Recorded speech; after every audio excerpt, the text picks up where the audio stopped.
Welcome to Daily Wisdom, Walking the Path with the Buddha, a podcast shared by David Roylance. This podcast is dedicated to guiding you to completely eliminate the discontent mind and the suffering it causes by attaining enlightenment.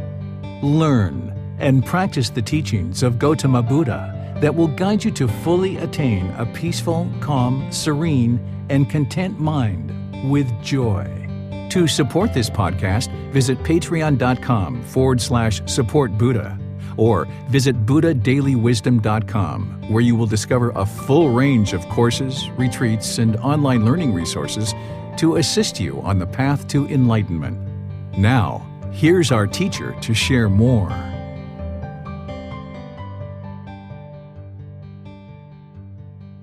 Sawadee Kap. Hello and welcome to Daily Wisdom, Walking the Path with the Buddha.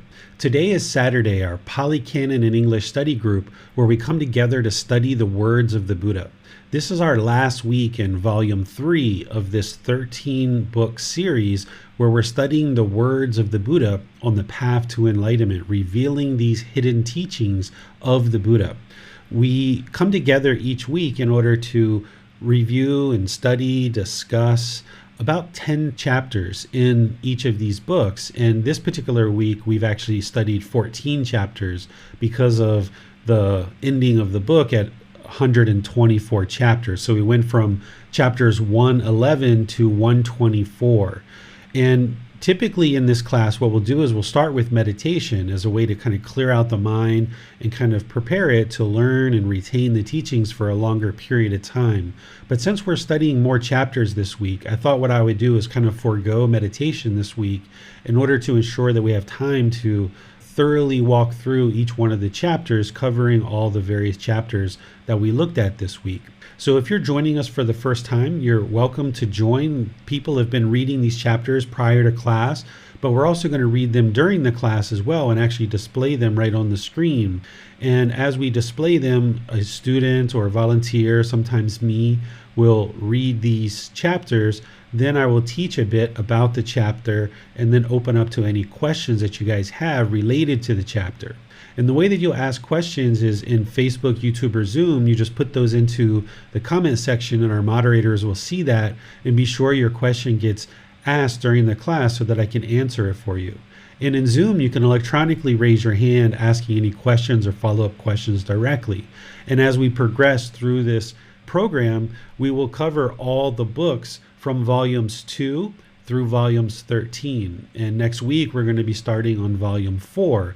And these books are all easily downloadable. They're accessible on our website, buddhadailywisdom.com. You just click on the link for free books. And they're also available in print on Amazon, or you can take the file and go print it yourself if you'd like. I haven't put any copyright type thing on this. I'm more interested in having anyone who would like to learn and access the teachings to be able to do that. So even if Amazon doesn't deliver to your country, you're able to take this file and go print it at maybe a local print shop or something like that and get a nice bound book so that you'll have the teachings that you need and you can progress through each section of the book week by week as we study 10 chapters a week. So I'd like to welcome all of you for joining to learn and understand the Buddhist teachings. We're going to switch over to now show the book and go from chapters 111 to chapter 124 in our class today. And our moderators, Bassam, Nick, and Manal, are here to help us along and ensure that we have volunteers for reading and that any questions get asked. Bassam asked me to read chapter 111, which tends to be a little bit of a longer chapter here. This is studying the Noble Eightfold Path. This is the way of practice leading to the elimination of discontentedness. With the Buddhist teachings, everything plugs into the Eightfold Path in one way or another. The Eightfold Path is the central teaching that everything else plugs into, and this is the path to enlightenment. This is how a being would train their mind and progress to this point where you've eliminated discontentedness from the mind, where the mind is enlightened, or it's peaceful, calm, serene, and content with joy, no longer experiencing any discontent feelings. And with this centralized teaching of the Eightfold Path, The Buddha teaches to a certain level of degree or a certain degree of detail. He doesn't go into excruciating detail in the Eightfold Path because he taught for 45 years, and at different times he taught different aspects of the path. But the Eightfold Path gives kind of like a framework or a structure in which to understand this path to enlightenment. So he teaches to a certain level of detail. And then as you progress in this program and others that we have, he kind of pulls back layer by layer, going deeper and deeper and deeper down into his teachings so that you can glean more and more insight, more and more wisdom to understand how to practice in such a way to eliminate discontent feelings and attain this peaceful, calm, serene, and content mind with joy that's permanent, no longer experiencing any discontent feelings. So as I read through here, understand that this is a framework, it's one level of detail, but it's not just this teaching by itself is all you would need to get to enlightenment. Yes, you would need to understand this as a centralized teaching, as a framework, but you will need to also understand all the other teachings that go along with it and plug into this, like the three universal truths, the Four Noble Truths, the five precepts, understanding the natural law of Gama, understanding the three poisons, having extensive meditation training, so forth and so on. There's a lot of details that you would need to learn that really plug into this. So let's go ahead and investigate this particular teaching and read through it and then see what questions you guys have. In what, monks, is the noble truth of the way of practice leading to the elimination of discontentedness? It is just this noble eightfold path, namely, right view, right intention, right speech, right action, right livelihood, right effort, right mindfulness, right concentration. In what, monks, is right view? It is, monks, the wisdom of discontentedness, the wisdom of the cause of discontentedness, the wisdom of the elimination of discontentedness, in the wisdom of the way of practice leading to the elimination of discontentedness. This is called right view. Here, the Buddha is talking about the Four Noble Truths. He's talking about ensuring that you understand, you've learned, you've reflected, and you practice what is discontentedness, the cause of it, the elimination of it, and the way of practice leading to the elimination of discontentedness. Without establishing right view, which we teach as part of the group learning program on Sunday and Wednesdays, without understanding that, you wouldn't be able to actually progress in your development of your life practice to attain enlightenment, because without right view, you wouldn't understand what the real cause and the real solution is of discontentedness. So if you haven't yet read chapter 4 and 5 in volume 1, that would be really important for you to do that in order to establish right view. Now we go on to the second part, the second step of the Eightfold Path. In what, monks, is right intention? The intention of renunciation, the intention of non-ill will, the intention of harmlessness. This, monks, is called right intention. Here you see three aspects of right intention. The intention of renunciation is to give up and let go, no longer holding on to things tightly. The intention of non-ill will, another way to say that is have the intention of goodwill or loving kindness, this active goodwill, this active practice of loving kindness. The intention of harmlessness, not being interested in harming other beings. Because if you understand the natural law of Gama, that whatever you put out is going to come back to you, then you understand to practice harmlessness, not being interested to harm other beings through things like our speech, our actions, our livelihood, which is the next part of the Eightfold Path. And there's details on this again in volume 1 in chapter 5. It goes through and explains very detailed about these and helping you to understand these. And I've done talks on these in a lot of detail in the group learning program. In what, monks, is right speech? Refraining from lying, refraining from slander, refraining from harsh speech, refraining from frivolous speech. This is called right speech. So here at this level of detail, he's providing some basic guidance on right speech. But when you look at some of his other teachings, like the 5 factors of well-spoken speech, he's expanding his teachings on right speech so that you can more deeply understand how to practice right speech in a way that is going to be beneficial for you in your practice and developing and cultivating healthy personal and professional relationships. Whereas if we're lying or slandering, or we're having harsh speech or frivolous speech and we're putting that out into the world, that's what's going to come back to us. But the 5 factors of well-spoken speech are things like speaking at the right time, what you say is true, speaking gently, speaking beneficially, speaking with a mind of loving kindness. These are the 5 factors that are, again, explained in detail in chapter 5 of volume 1. In what, monks, is right action? Refraining from taking life, refraining from taking what is not given, refraining from sexual misconduct. This is called right action.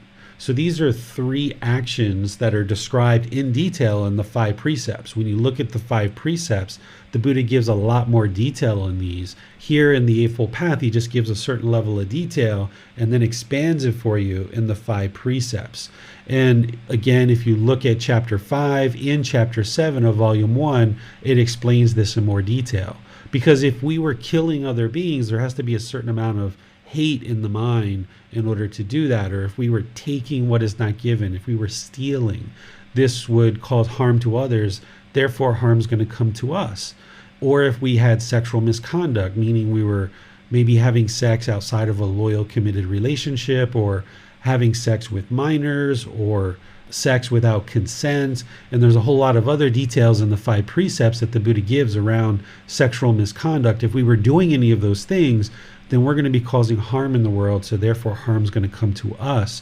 So we need to purify our bodily actions. So by purifying our intentions, that's our thoughts or the way that we're thinking, by purifying our speech and the way we communicate in the world, by purifying our actions or bodily actions, ensuring we're not causing harm with those, then we've purified the first 4 steps of the Eightfold Path in our life practice, ensuring that we're not causing harm to others. Therefore, we will see that less and less harm will come to us, but we need to be practicing the entire Eightfold Path in order to actually get to enlightenment, which includes having right livelihood. In what, monks, is right livelihood? Here, monks, the noble disciple, having given up wrong livelihood, keeps himself by right livelihood. Here the Buddha talks just very basic about livelihood, but in other teachings he describes what we call 5 wrong livelihoods. He says if we sell poisons, if we sell weapons, if we sell living beings, if we sell meat, and if we sell substances that cause heedlessness, these are going to cause harm in the world. And I go through in the group learning program and in volume 1 of the book detail about why this is and what we should do in ensuring that we're not practicing any of these 5 wrong livelihoods. And by doing so, we then aren't causing any harm through our livelihood. We're not sustaining our life based on the harm of other beings. Whereas if we were trying to sustain our livelihood and make income from any of these 5 wrong livelihoods, it's sustaining our life based on the harm of other beings. And this wouldn't allow us to live peacefully because we're constantly causing harm through our livelihood. Right effort, the next one, moves into the mental discipline of the Eightfold Path. In what, monks, is right effort? Here, monks, a monk rouses his will, makes an effort, stirs up energy, exerts his mind, and strives to prevent the arising of unarisen, evil, unwholesome mental states. He rouses his will, makes an effort, stirs up energy, and exerts his mind and strives to overcome evil, unwholesome mental states that have arisen. I'm going to pause right there because there's 4 aspects to right effort. The first one is about preventing any evil, unwholesome mental states from arising in the mind. So if there's evil, unwholesome mental states that don't currently exist in the mind, then we should prevent those from ever coming into the mind. Then the second aspect here is any evil, unwholesome mental states that are currently in the mind. is that we work and apply effort to eliminate those from the mind. And the Buddha talks and teaches what are the unwholesome mental states. As you progress and learn more on this path, you understand things like selfishness or ill will or complacency, things like this, ego, arrogance, pride, things like this and others are these unwholesome mental states that he's talking about that we need to either prevent or apply effort to eliminate from our mind. So the more deeply you investigate his teachings, the more you'll understand what these evil, unwholesome mental states are, and then you apply effort during meditation, but also in your daily life, that whenever these arise in the mind, you apply effort to cut them off and let them go, or prevent them from even arising in the mind at all. And some of those are things that we've already talked about in this path, like sexual misconduct or killing or stealing. If you don't have any feeling to steal anything from anybody right now, then you would prevent that from ever arising in the mind. Versus where if you currently are stealing from people, then that's that second aspect where that's currently in the mind, is something unwholesome that the mind's currently doing. Now take effort to eliminate that and stop stealing. So that's how you apply this effort to then eliminate these unwholesome qualities. Now picking up on the next two aspects of right effort, he rouses his will, makes an effort, stirs up energy, exerts his mind, and strives to produce unarisen, wholesome mental states. He rouses his will, makes an effort, stirs up energy, exerts his mind, and strives to maintain wholesome mental states that have arisen, not to let them fade away, to bring them to greater growth, to the full perfection of development. This is called right effort. What the Buddha is talking about here is that if there's any wholesome mental states that are not yet in the mind, is that you arise the energy and apply the effort to now bring those wholesome mental states into the mind. So if you know that part of this path is to eliminate this selfishness, which is an unwholesome quality, then the wholesome quality is generosity. Then you would apply effort to arise generosity in the mind.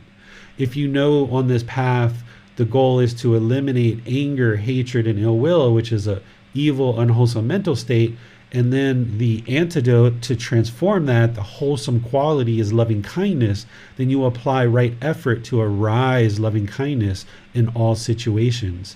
And then the more that you do that, this quality of loving kindness and generosity will permeate in the mind. For example, it'll just always be there because you've cultivated and developed it so much that it's just always there. So just like with the unwholesome mental states, the more you learn about the path to enlightenment, you will learn what these wholesome mental states are so that you can arise them in the mind. And then that fourth aspect of right effort is any wholesome mental states that are currently in the mind, you maintain those. You don't allow them to fade. You grow them, bring them to greater growth and full perfection. So if the mind currently has compassion, or it currently has other qualities like generosity or this loving kindness, then you develop those, help them to grow, don't allow them to fade, and bring them to full perfection and development. That's what this fourth aspect of right effort is. In what, monks, is right mindfulness? Here, monks, a monk resides reflecting on body as body, dedicated, clearly aware and mindful.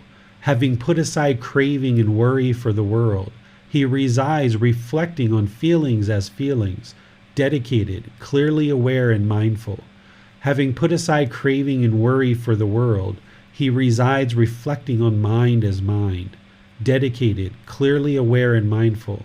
Having put aside craving and worry for the world, he resides reflecting on mental objects as mental objects, dedicated, clearly aware and mindful, having put aside craving and worry for the world. This is called right mindfulness. Here, what the Buddha is pointing to is the four foundations of mindfulness.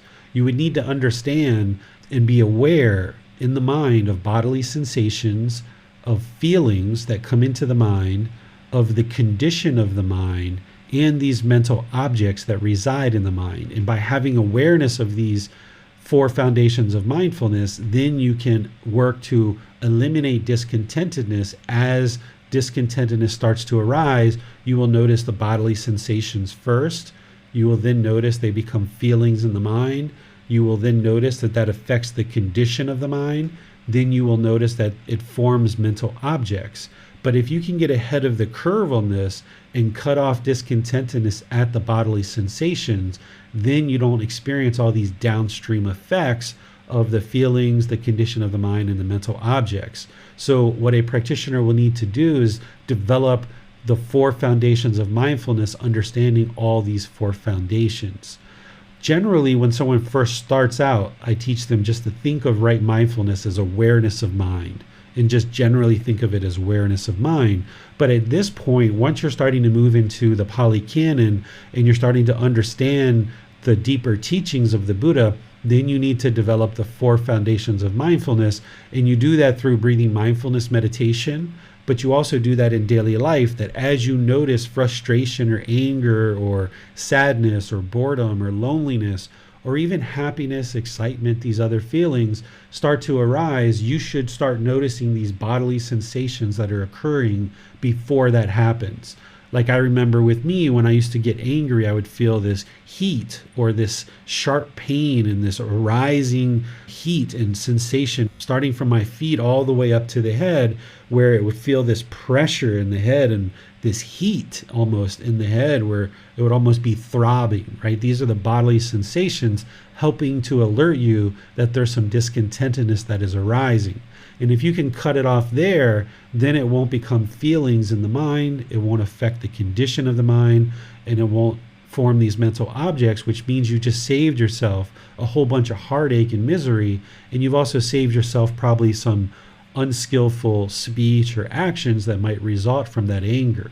So not just anger or these painful feelings, but also pleasant feelings and feelings that are neither painful nor pleasant, they all follow this same process of bodily sensations, feelings in the mind, condition of the mind, and mental objects. And if you can develop this mindfulness of these feelings that are starting to arise and then learn to cut them off at the bodily sensations, then the mind can then be more actively trained and move to enlightenment, because in doing so, having this awareness of mind, you'll be able to then eliminate the craving, desire, attachments that are causing the mind to be shaken up by pleasant feelings, painful feelings, and feelings that are neither painful nor pleasant. In what, monks, is right concentration? Here, a monk distant from sensual desires, distant from unwholesome mental states, enters and resides in the first jhana, which is with thinking and pondering, based in seclusion, filled with excitement and joy. And with the subsiding of thinking and pondering, by gaining inner tranquility and oneness of mind, he enters and resides in the second jhana, which is without thinking and pondering, based in concentration, filled with excitement and joy. And with the fading away of excitement, remaining imperturbable, which means unable to be upset or excited, calm and serene. Mindful and clearly aware, he experiences in himself the joy of which the noble ones say. Peaceful is he who resides with equanimity and mindfulness. He enters the third jhana, and having given up pleasure and pain, and with the fading away of former gladness and sadness, he enters and resides in the fourth jhana, which is beyond pleasure and pain, and purified by equanimity and mindfulness. This is called right concentration. And that, monks, is called the way of practice leading to the elimination of discontentedness. So here in right concentration, what he's describing is actually the results of having learned and practiced all these other steps along the Eightfold Path. The simple way to think about right concentration is to have singleness of mind. And he talks about this in other parts of his teachings. Here he chose to focus on the results of the entire path. But in other parts of his teachings, he talks about developing right concentration as singleness of mind, focusing on just one thing at a time, rather than allowing the mind to rapidly cycle from thing to thing to thing to thing to thing. And the way that you develop that singleness of mind is through breathing mindfulness meditation focused on the breath as your single object of concentration. But then in daily life, when you're in your daily life and doing daily activities, you focus on just one single thing at a time. Rather than trying to do multiple things at one time, you just handle things single-threadedly, one thing at a time. And this will develop concentration more and more.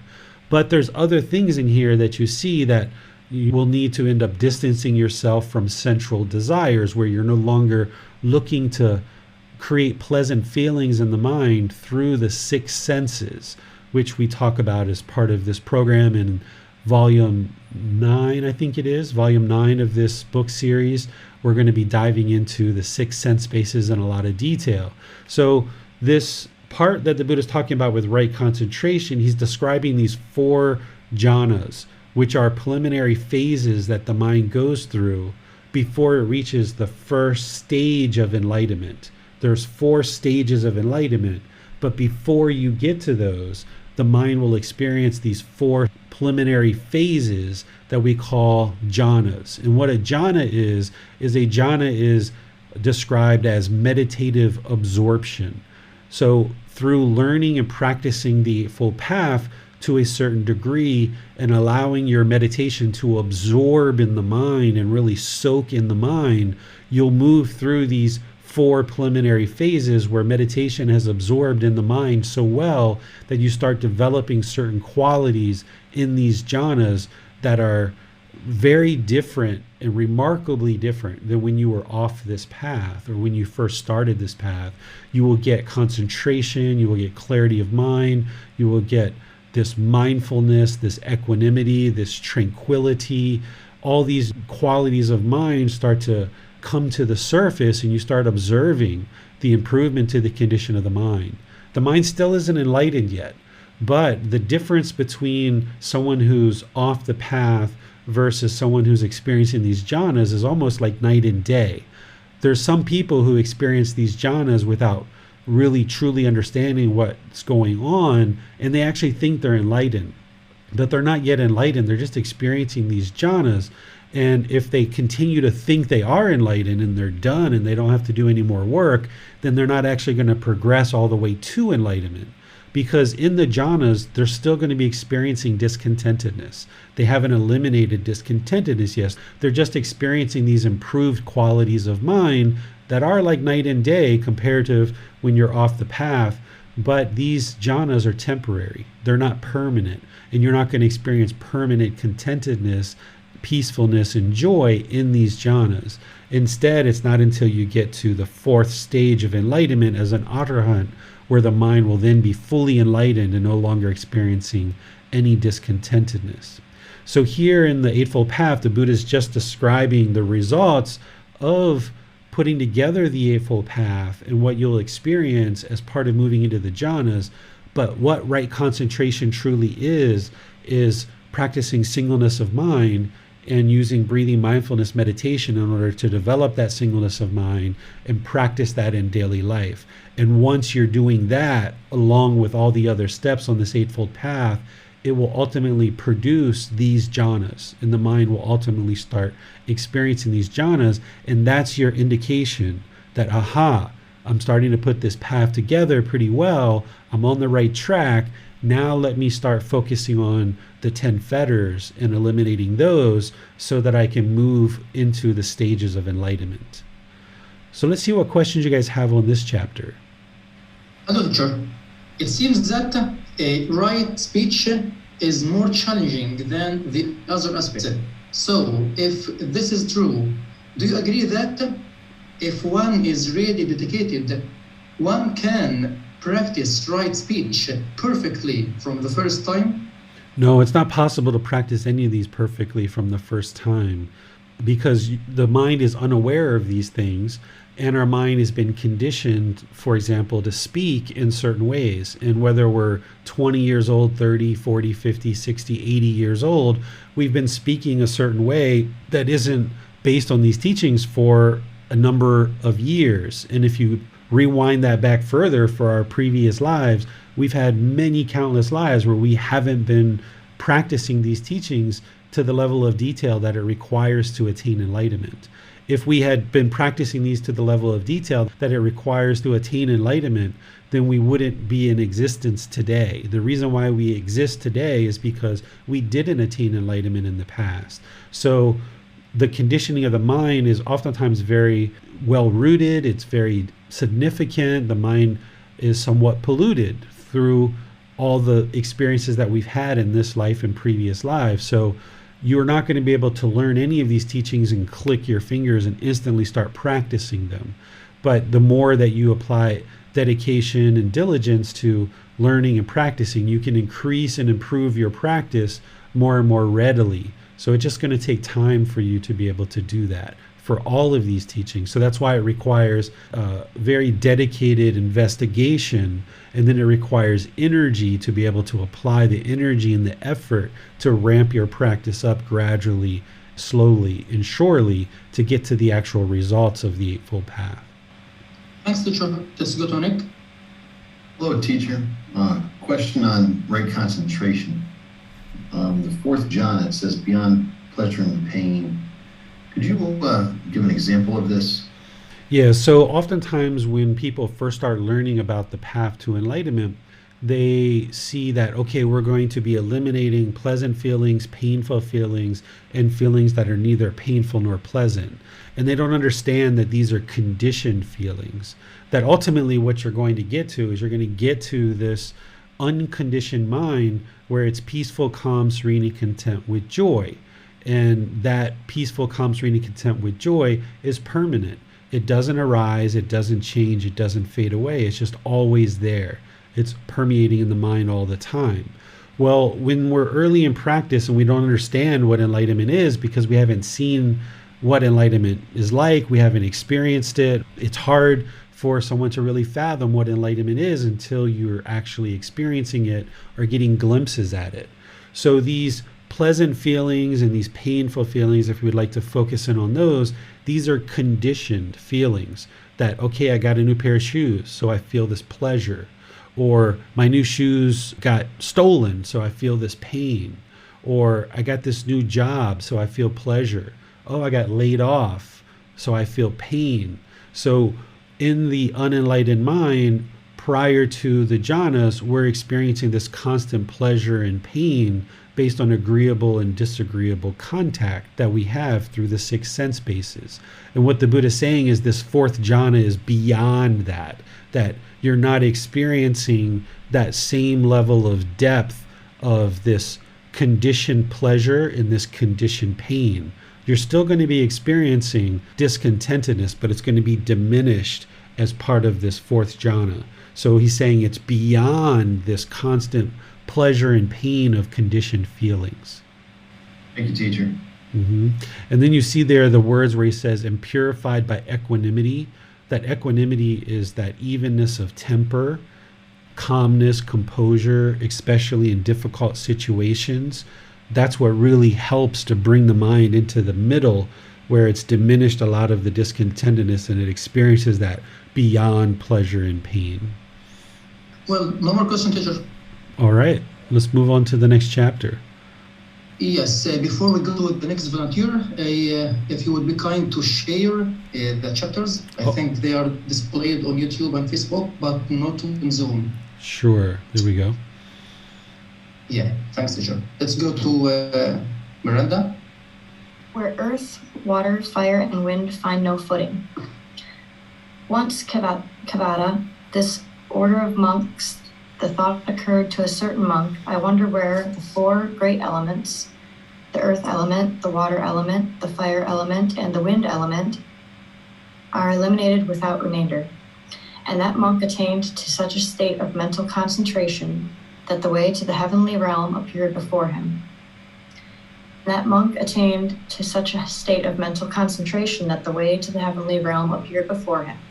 He went to the heavenly realm of the 4 great kings and asked the question.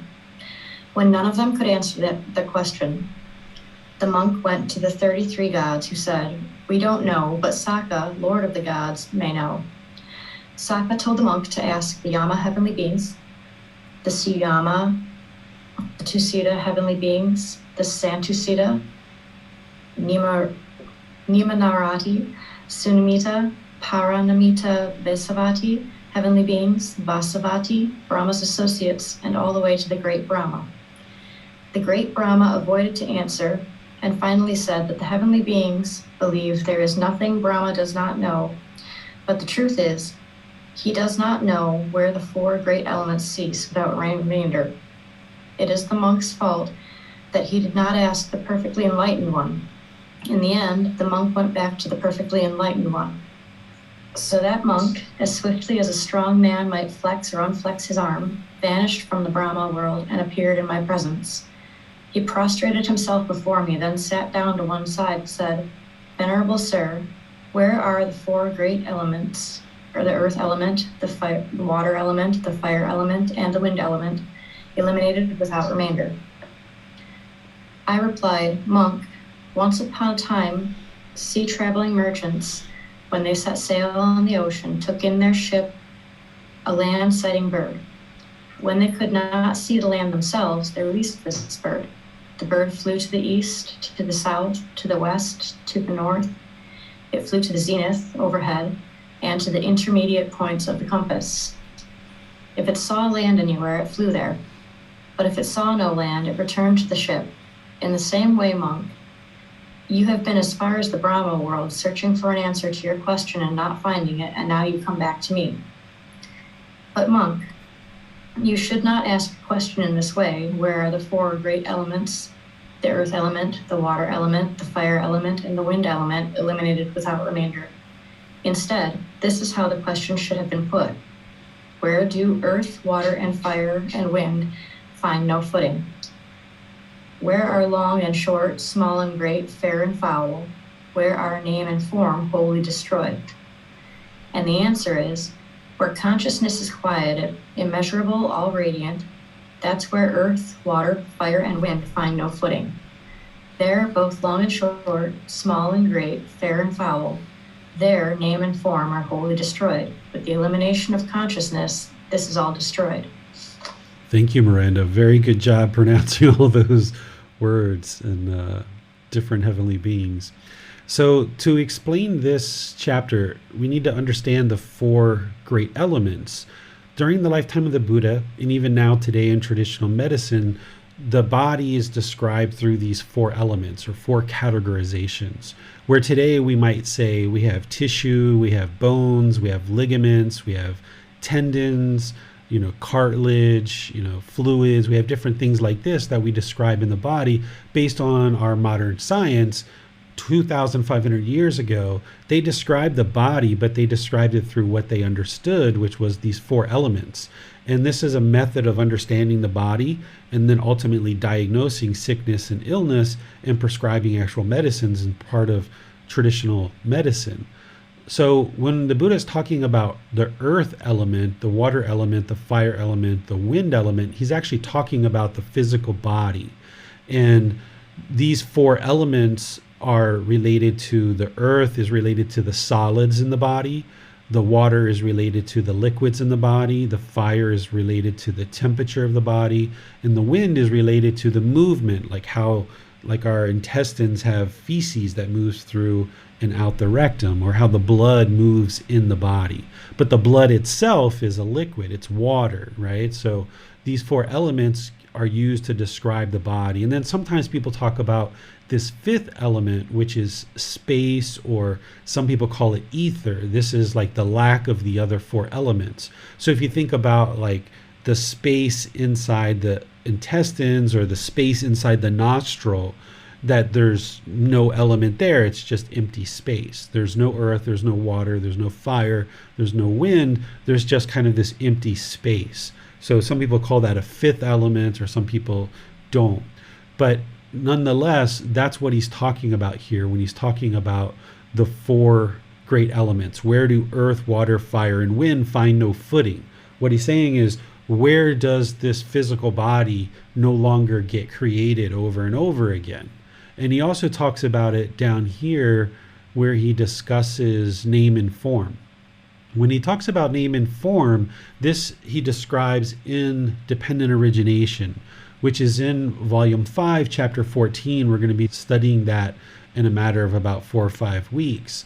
Name and form is how he also describes the physical body, but he includes some other things with it besides just the physical body itself. So the elements are to categorize the body, and then name and form is to kind of lump the physical body together with some other aspects, the 5 aggregates, and contact as well. So here what he's guiding the student to is how to ask this question of not where this physical body is eliminated without remainder. He's saying, that's not a appropriate question, essentially, that it's not that we're trying to eliminate this physical body necessarily. What we're doing as part of this path to enlightenment and eliminating discontentedness, and once we do, we will no longer experience rebirth and the cycle of rebirth. Having done so, then these 4 elements will not find footing. They will not be established. This physical body will not be established any longer once we've attained enlightenment, no longer experiencing discontentedness upon death. This physical body, these 4 elements will no longer find footing. They will no longer be established to create a new existence or a new life. That's what he's talking about here. What questions do you guys have on this? A question for this one, teacher. All right, let's go on to the next one. Yeah, let's go to Manal. Where consciousness is quieted, immeasurable, all radiant, that's where earth, water, fire, and wind find no footing. They're both long and short, small and great, fair and foul. Their name and form are wholly destroyed. With the elimination of consciousness, this is all destroyed. All right, thanks, Manal. So this is picking up essentially where we were just talking about how by understanding dependent origination and all the steps that create discontentedness and create rebirth, by you understanding all those 12 steps, you can actually eliminate and unravel the conditions that are creating discontentedness and that are creating rebirth. Essentially, what you get to once you have unraveled all of that stuff, then consciousness is no longer established. Consciousness is quieted, is what the Buddha is talking about here. And then when consciousness has been all radiant, which means you've eliminated the pollution of mind, having attained enlightenment, now there's this brightness, there's this brilliance in the mind, and the mind and the consciousness has essentially been quieted. It's stable, it's steady, it's unshakable. And that's where the earth, water, fire, and wind find no footing. That's where rebirth will no longer occur, because consciousness has been purified. There's this radiance. Still, the physical body is going to die. Still, the physical body and the mind are going to separate. But there's no longer this continuous rebirth as a result of a polluted consciousness.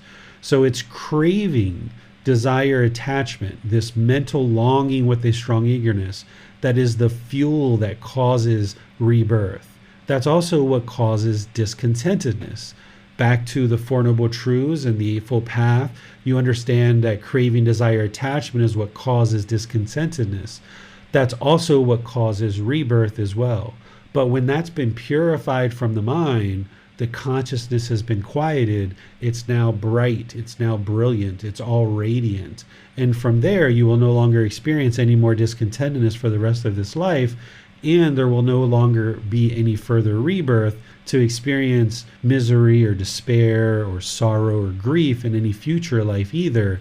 Their name and form are wholly destroyed, meaning the conditions that create this physical body, i.e. a polluted consciousness, is no longer in existence. once the polluted consciousness has been eradicated, now there's this all radiant consciousness. Then because we've eradicated the conditions that cause rebirth, then there will no longer be a new physical form. So name and form are wholly destroyed. What questions do you guys have on this one? Manal has a question. Let's go to her. Yes, Teacher David. If name and form relate to the physical body, we wanted to sort of clarify how is it that name, specifically perception and volitional formation, how do those specifically relate to the physical self? So this goes to the five aggregates. That the five aggregates, the Buddha talks about what makes a being a being. What is a living being? And he says it's form, which is the physical form, feelings, perceptions, volitional formations, or those choices and decisions, and the consciousness itself. If there's these five things, then we have a living being. So name is the feelings, the perceptions, the volitional formations.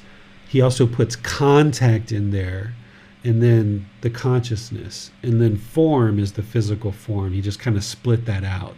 So if we have these things, then we have a living being. So by eradicating the pollution in the mind, then we won't have these pollution of feelings, perceptions, and volitional formations, and then a being is no longer going to come into existence. So by having a physical form, by having a mind or consciousness, then we have feelings, perceptions, and volitional formations. And if we don't have the physical form and the consciousness has been purified, then we no longer have these feelings, perceptions, and volitional formations that will come about in a future life. In this life, you're still going to have feelings, you're still going to have perceptions, you're still going to have volitional formations or choices and decisions. But the enlightened mind isn't going to cling to these things. So you will still have certain opinions, you'll still have certain views, you'll still have certain decisions that you make as being an enlightened being, but you won't hold on to those so tightly that it's going to cause discontentedness in the mind. But this is how the physical form and the consciousness coming together, once you've got that, along with the feelings, perceptions, and volitional formations, that's what makes a being a being. Well, thanks, teacher. No more question. All right. Chapter 114. Yes, the conditioned. Monks, there are these three characteristics that define the conditioned. What three? An arising is seen, a vanishing is seen, and its alteration, while it persists, is seen. These are the three characteristics that define the conditioned. Okay, this is where you can understand conditioned feelings versus unconditioned feelings. The next chapter is about the unconditioned. So conditioned feelings, or a conditioned object, it's going to arise, it's going to vanish. That's the way the Buddha describes it. And then there's going to be this alteration or this change. The way I like to describe it is there's going to be this arising, there's this change, and then there's this fading away, right? The Buddha orders it a little bit differently.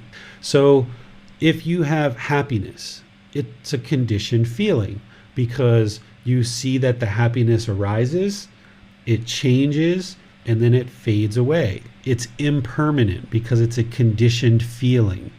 Or if you have sadness, you see the sadness arise, you see it change, and then you see it fade away because it's a conditioned feeling. Or boredom, it arises, it changes, and it fades away.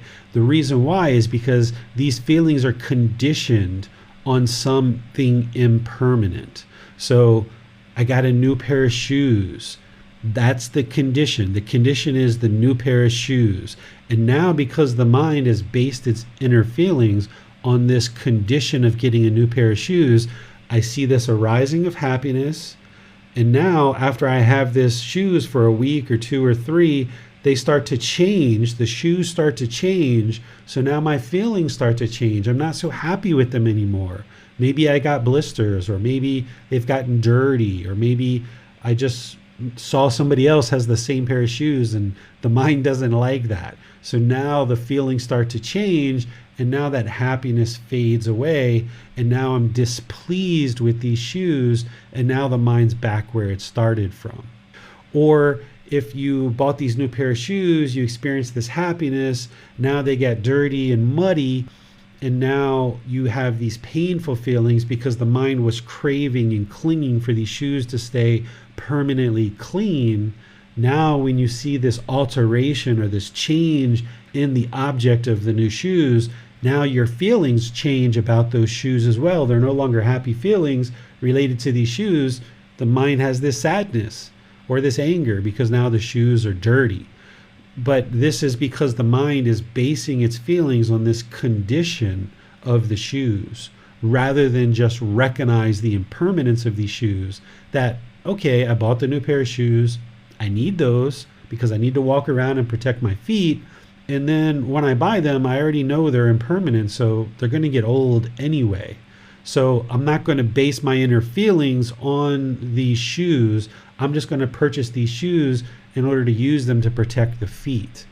And sure, I'll try to take care of them. I'll try to keep them looking new. I'll try to ensure that I care for them and maybe clean them every once in a while or polish them if I need to, because I like having nice looking shoes. But the whole time the mind isn't clinging to it, craving, wanting to keep these shoes looking permanent. I'm just taking care of them as a way to ensure that I don't have to keep buying the next pair of shoes and the next pair of shoes and the next pair of shoes.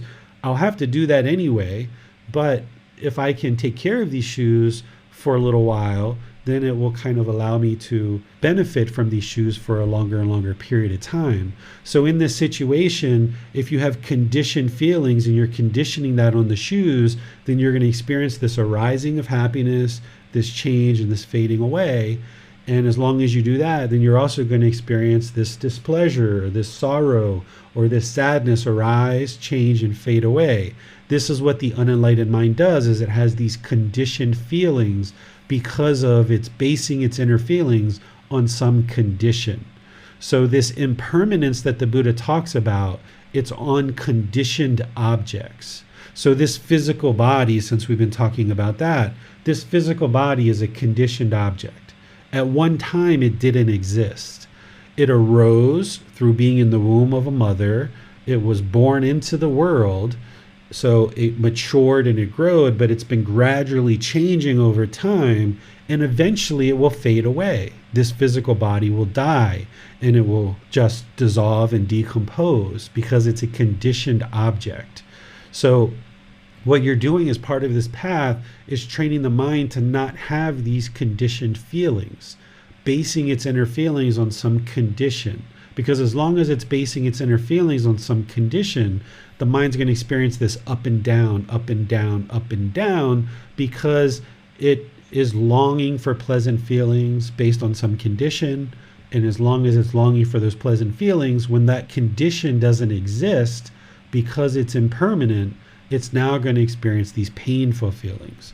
And that's a constant struggle and very difficult to live life that way, where the mind is constantly going up and down and up and down.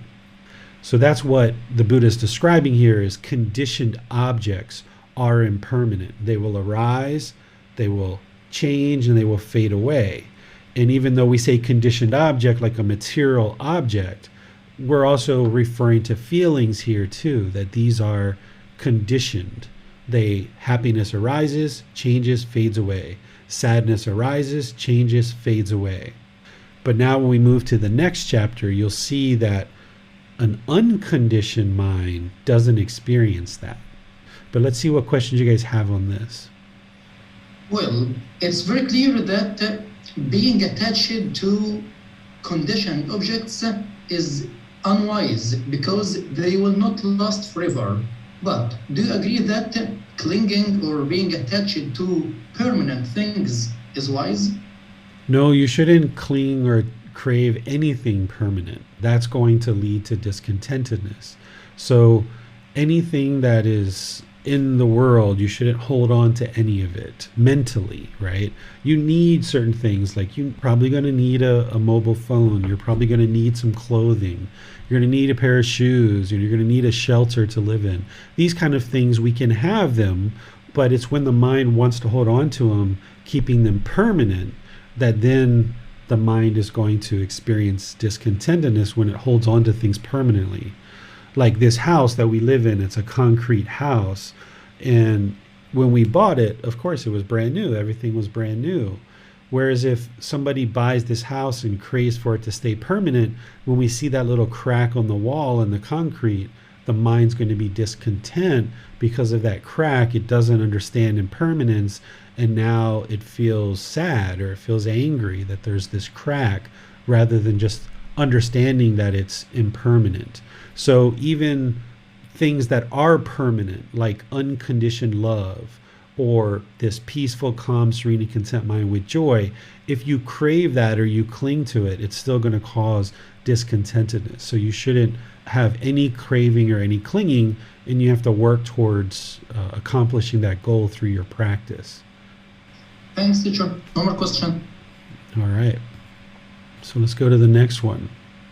The next volunteer is Nick. The unconditioned. Monks, there are these three characteristics that define the unconditioned. What three?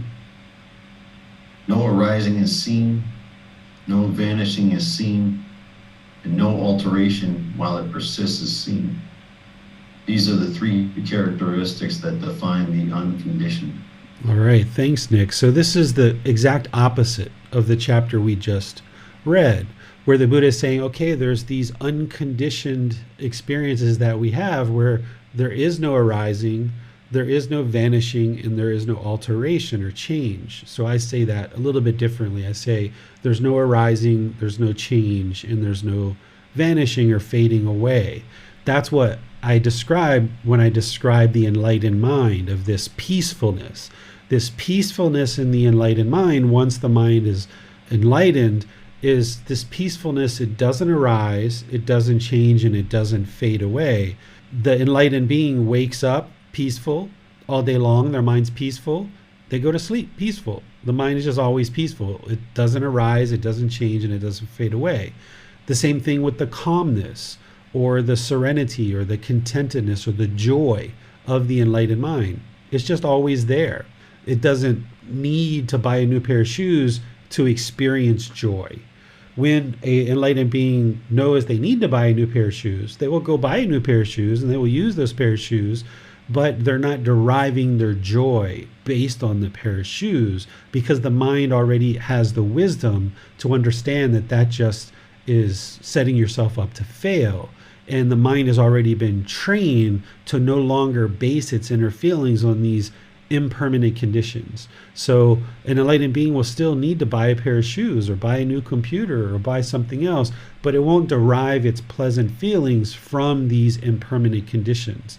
It will just acquire the possessions that they need in order to sustain their life, and they just see it as part of their normal life, that, okay, I need a new computer, so I'll buy a new computer. Or I need a new pair of shoes. Okay, let me just buy a new pair of shoes. Or, okay, I'd like to get more income in my job, so let me do a really good job in my career and work towards getting a new income and a higher income so that I can better support my family. And these are just things that an enlightened being will pursue as a goal, as an objective, as an interest, but they won't derive satisfaction from them, because the mind already knows that these things are impermanent. So if the mind allows itself to experience these pleasant feelings based on a new job and a new income, an enlightened being already knows that new job, that new income is impermanent. That new job is not permanent. So if you allow the pleasant feelings to arise based on getting this new job, well, what happens when you get laid off?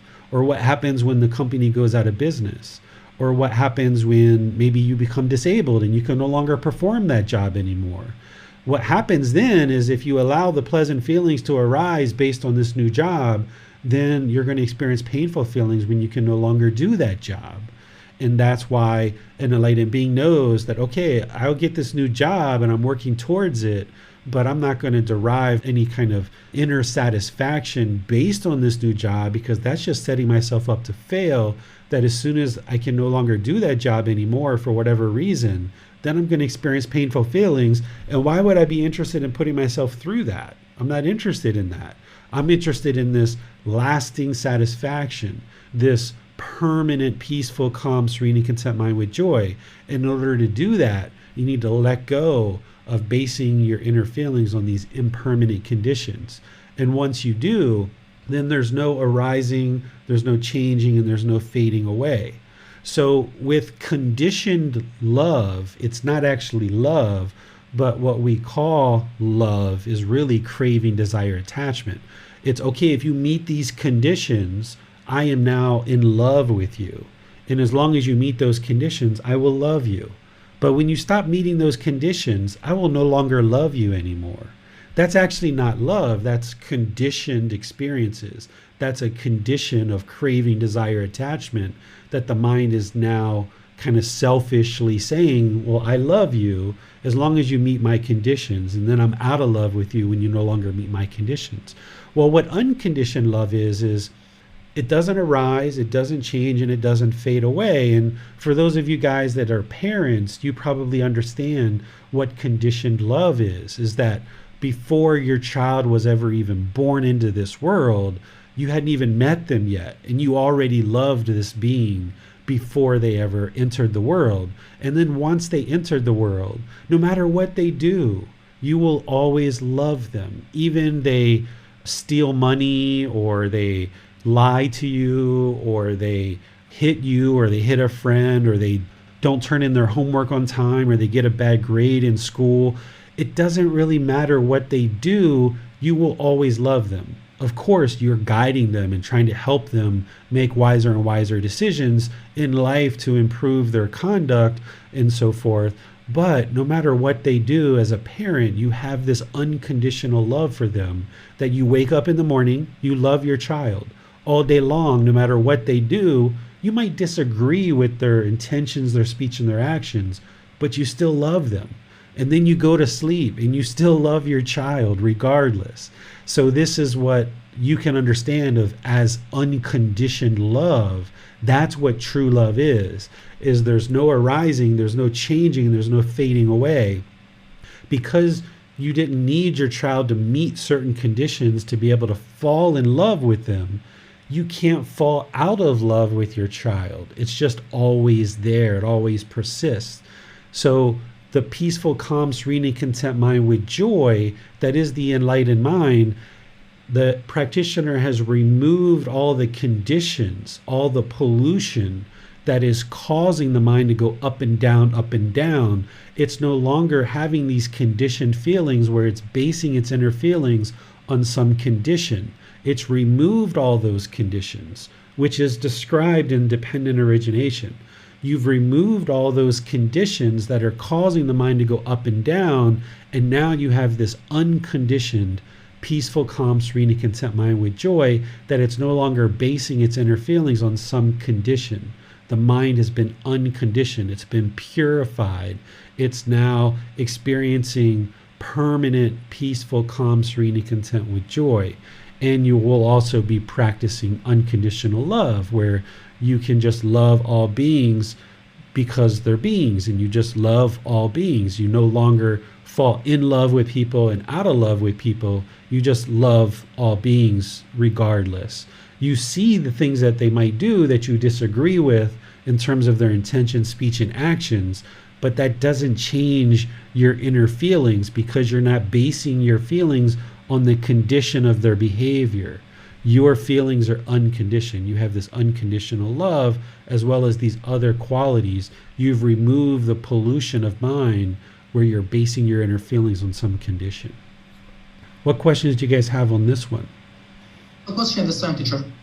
All right. Chapter 116. Yes, the next volunteer is Miranda. Seeing non-self with correct wisdom. Monks, form is impermanent, feeling is impermanent, perception is impermanent, volitional formations, choices, and decisions are impermanent. Consciousness is impermanent. What is impermanent is discontentedness, What is discontentedness is non-self. What is non-self should be seen as it really is with correct wisdom thus. This is not mine, this I am not, this is not myself. When one sees this thus, as it really is with correct wisdom, one holds no more views concerning the past. When one holds no more views concerning the past, one holds no more views concerning the future. When one holds no more views concerning the future, one has no more stubborn craving. When one has no more stubborn craving, the mind becomes free from strong feelings towards form, feeling, perception, and volitional formations, and consciousness, and is liberated by from the taints by non-clinging. By being liberated, the mind is steady. By being steady, the mind is content. By being content, one is not agitated. By being unagitated, one personally attains nibbana, enlightenment. One understands, destroyed is birth, the holy life has been lived, what had to be done has been done, there is no more for this state of existence. All right. Thank you, Miranda. So this is like one of those teachings where the Buddha puts a lot of things in a very short discussion. I'm sure he said things before this and after this, but there's a lot going on here. So these first couple of paragraphs, he's essentially talking about the impermanence of the physical body and the impermanence of this being. So he's talking about the 5 aggregates: form, feeling, perception, volitional formations, and consciousness. These are the 5 aggregates. This is what makes a living being a living being. And he's saying, okay, this is all impermanent. This living being, this body, this mind, all these feelings, perceptions, and choices and decisions that we make, they're all impermanent. They're not permanent. That's the first paragraph. Then the second paragraph, he's saying, okay, because these things are impermanent, essentially, if you cling to them, he didn't say that here, but he does in other places. If you cling to them, it's going to create discontentedness, right? And then he says, okay, what is discontentedness is non-self. So this physical body is not the self. So he talks about the 5 aggregates at first, but then he talks about the 3 universal truths of impermanence, discontentedness, and non-self. And he's saying these 5 aggregates, this is not mine. This I am not. This is not myself. So not only is this physical form not you and who you are, this feelings are not you, these perceptions are not you, these volitional formations or choices and decisions, that's not you. And this consciousness, it's not you, it's not who you are, it's not a permanent self.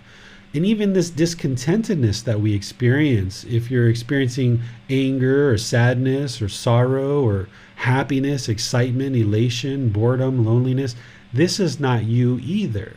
So the Buddha is helping you to see that there is no permanent self here, because all of these things are impermanent. So how could they be a permanent self? This is not mine. This physical body is not mine. You're essentially renting it for the time being. This I am not. I am not these feelings or perceptions or volitional formations or this consciousness. This is not myself. This is not who I am as a person. So if you were thin when you were younger in life and now you've gained some extra weight and your mind feels discontent about that, that's because the mind is clinging to this thin form, this thin physical body that you had when you were younger.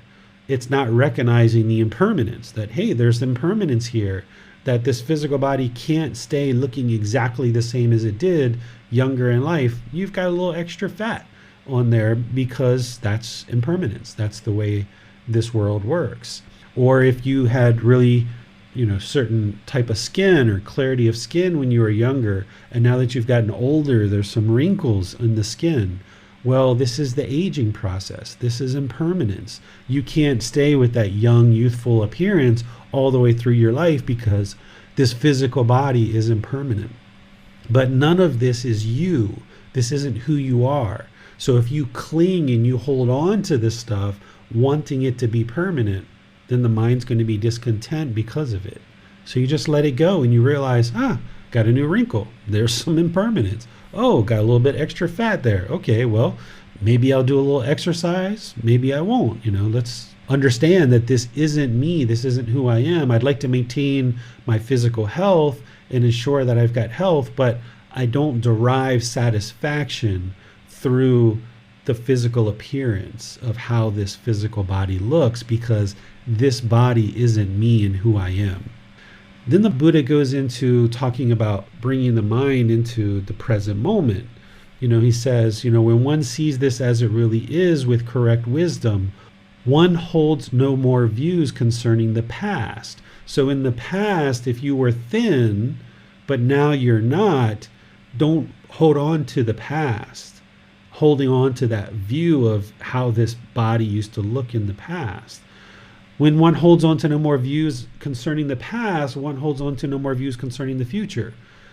Desiring, craving, wanting this skin to now return back to its youthful appearance, or wanting or craving or desiring for this body to look the way that it did in the past. So if you don't hold on to the past, then there won't be this longing and holding on to the future. When one holds no more views concerning the future, one has no more stubborn craving, because you're not craving and yearning for something to happen in the future. You've let go of this youthful appearance and you realize that you can't hold on to that. So therefore you're not craving it for the future. When one has no more stubborn craving, the mind becomes free from strong feelings, right? We no longer have this discontentedness where we're angry or frustrated, that we no longer have this youthful appearance. No more strong feelings towards form, feelings, perceptions, volitional formations, and consciousness. And it is liberated from the taints by non-clinging.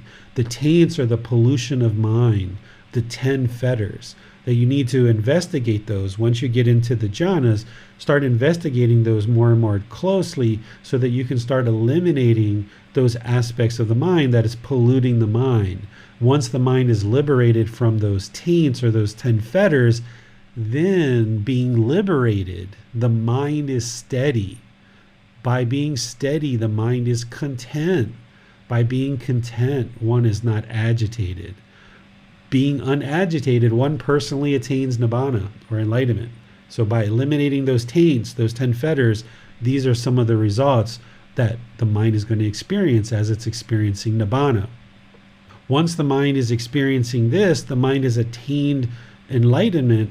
Now one understands destroyed is birth, meaning there's no longer going to be rebirth. You've escaped the cycle of rebirth because you can see for yourself that the mind is perfectly content. It's got that peaceful, calm, serene, and content mind with joy. So you know, okay, the mind has not experienced any discontentedness for 1 year, or 2 years, or 3 years.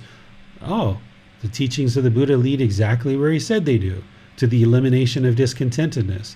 So therefore, I know that I'm not going to be reborn and experience this misery all over again.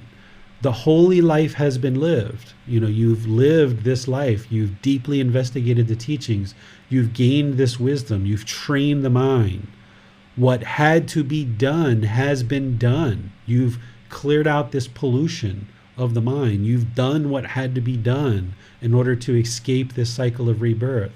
There is no more for this state of existence, meaning there is no more birth after that. That's what he's describing here. So what questions do you guys have on this chapter?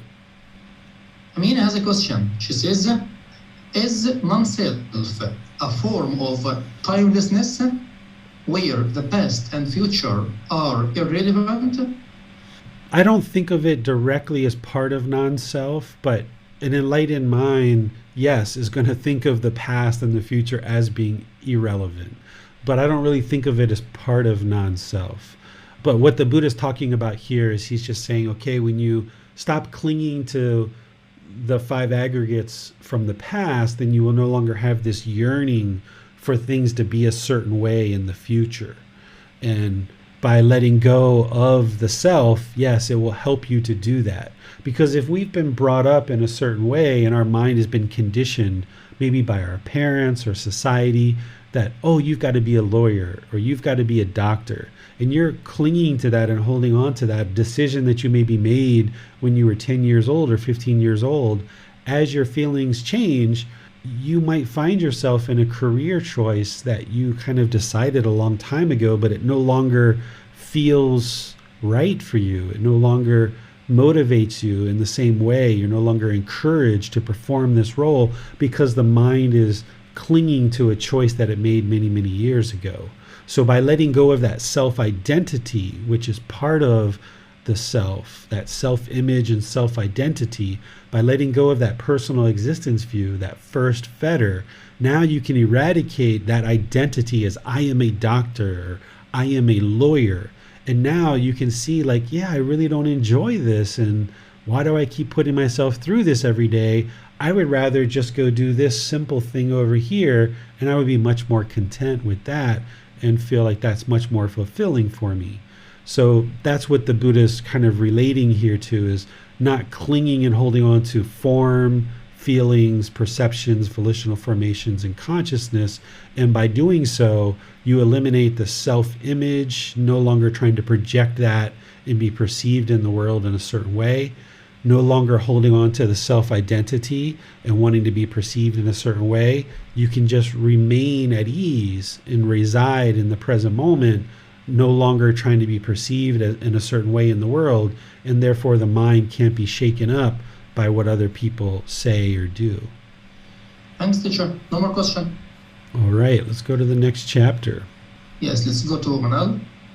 No desire for the nutriment one attains enlightenment. If, monks, there is no desire for the nutriment edible food, or for the nutriment contact, or for the nutriment of volitional formations, choices, decisions, or for the nutriment consciousness, if there is no excitement, if there is no craving, consciousness does not become established there and come to growth. Where consciousness does not become established and come to growth, there is no declining of name and form. Where there is no declining of name and form, there is no growth of volitional formations. Where there is no growth of volitional formations, there is no production of future renewed existence. Where there is no production of future renewed existence, there is no future birth, aging, and death.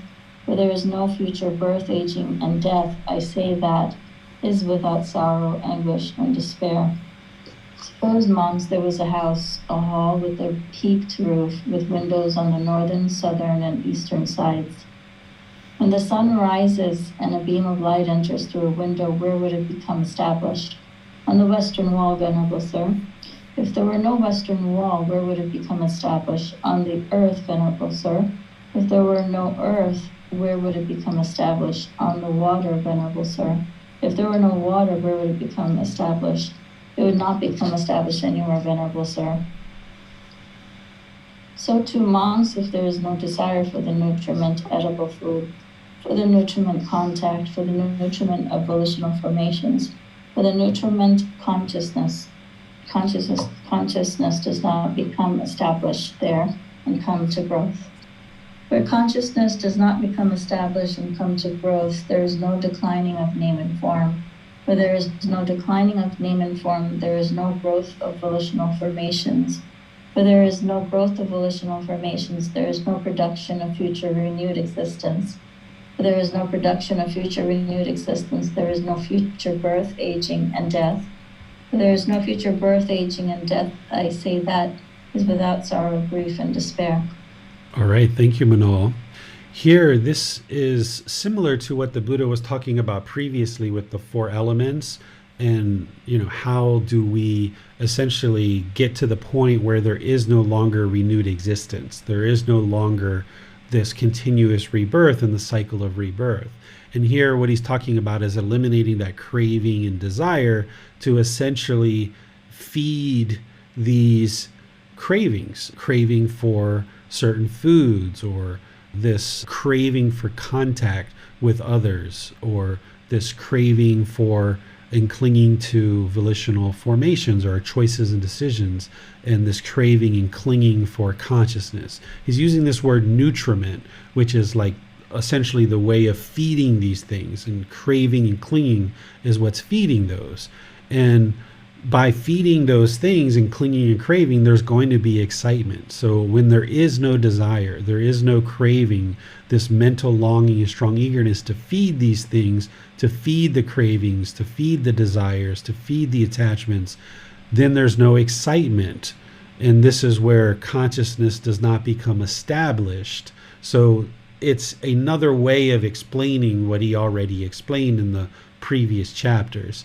And then he gives this analogy where he explains and helps you to see that, yeah, if there is no wall, then the sun can't shine on the wall. If there's no earth, then the sun can't shine on the earth. If there's no water, then the sun can't shine on the water. Where does the sun become established?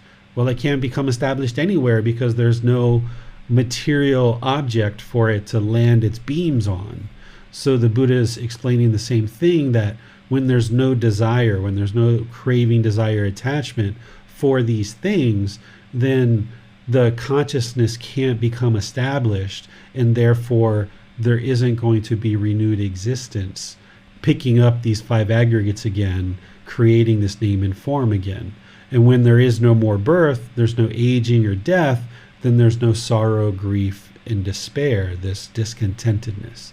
So it's just another way of explaining how to unravel this cycle of rebirth, is to purify the consciousness and not allow the consciousness to become established through craving and clinging.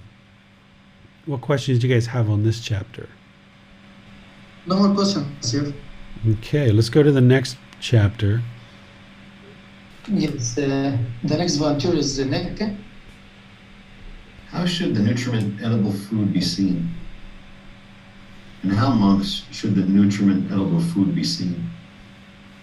Suppose a couple, husband and wife, had taken limited provisions and were traveling through a desert. They have with them their only son, dear and beloved. Then in the middle of the desert, their limited provisions would be used up and exhausted, while the rest of their desert remains to be crossed. The husband and wife would think, our limited provisions have been used up and exhausted, while the rest of the desert remains to be crossed. Let us kill our only son, dear and beloved, and prepare dried and spiced meat. By eating our son's flesh, we can cross the rest of the desert. Let not all three of us perish. Then, monks, the husband and wife, would kill their only son, dear and beloved, prepare dried and toasted meat, and by eating their son's flesh, they would cross the rest of the desert. While they're eating their son's flesh, they would beat their breasts and cry, where are you, our only son? Where are you, our only son? What do you think, monks? Would they eat that food for amusement, or for the enjoyment, or for the sake of physical beauty and attractiveness? No, venerable sir. Wouldn't they eat that food for the sake of the crossing of the desert? Yes, venerable sir. It is in such a way, monks, that I say nutriment edible food should be seen. When the nutriment edible food is fully understood, craving for the five chords of sensual pleasure is fully understood. When craving for the five chords of sensual pleasure is fully understood, there is no fetter bound by which a noble disciple might come back again to this world. All right, thanks, Nick. So the Buddha used a pretty graphic story here to help you understand how to look at food, is that rather than look at food as for the pure enjoyment of the tongue, which then produces pleasant feelings in the mind, that we should look at it in order to sustain our life. And that's really what food is meant for.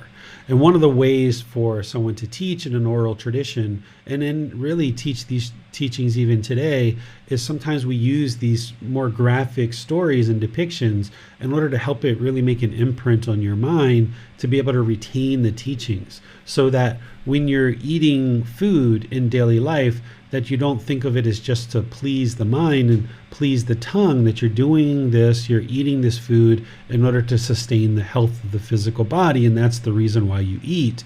And in doing so, you'll actually find that you'll make wiser choices about your food in terms of the health and the content of your food, because oftentimes when we're just trying to please the tongue, we might go to junk food or food that isn't really necessarily that good for our physical health, but instead we're just trying to please the tongue and the mind.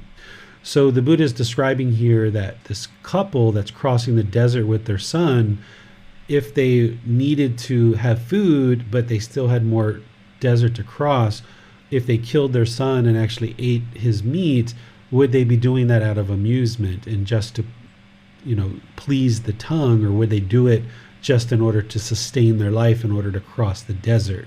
Well, of course, the answer is they would do it just to cross the desert.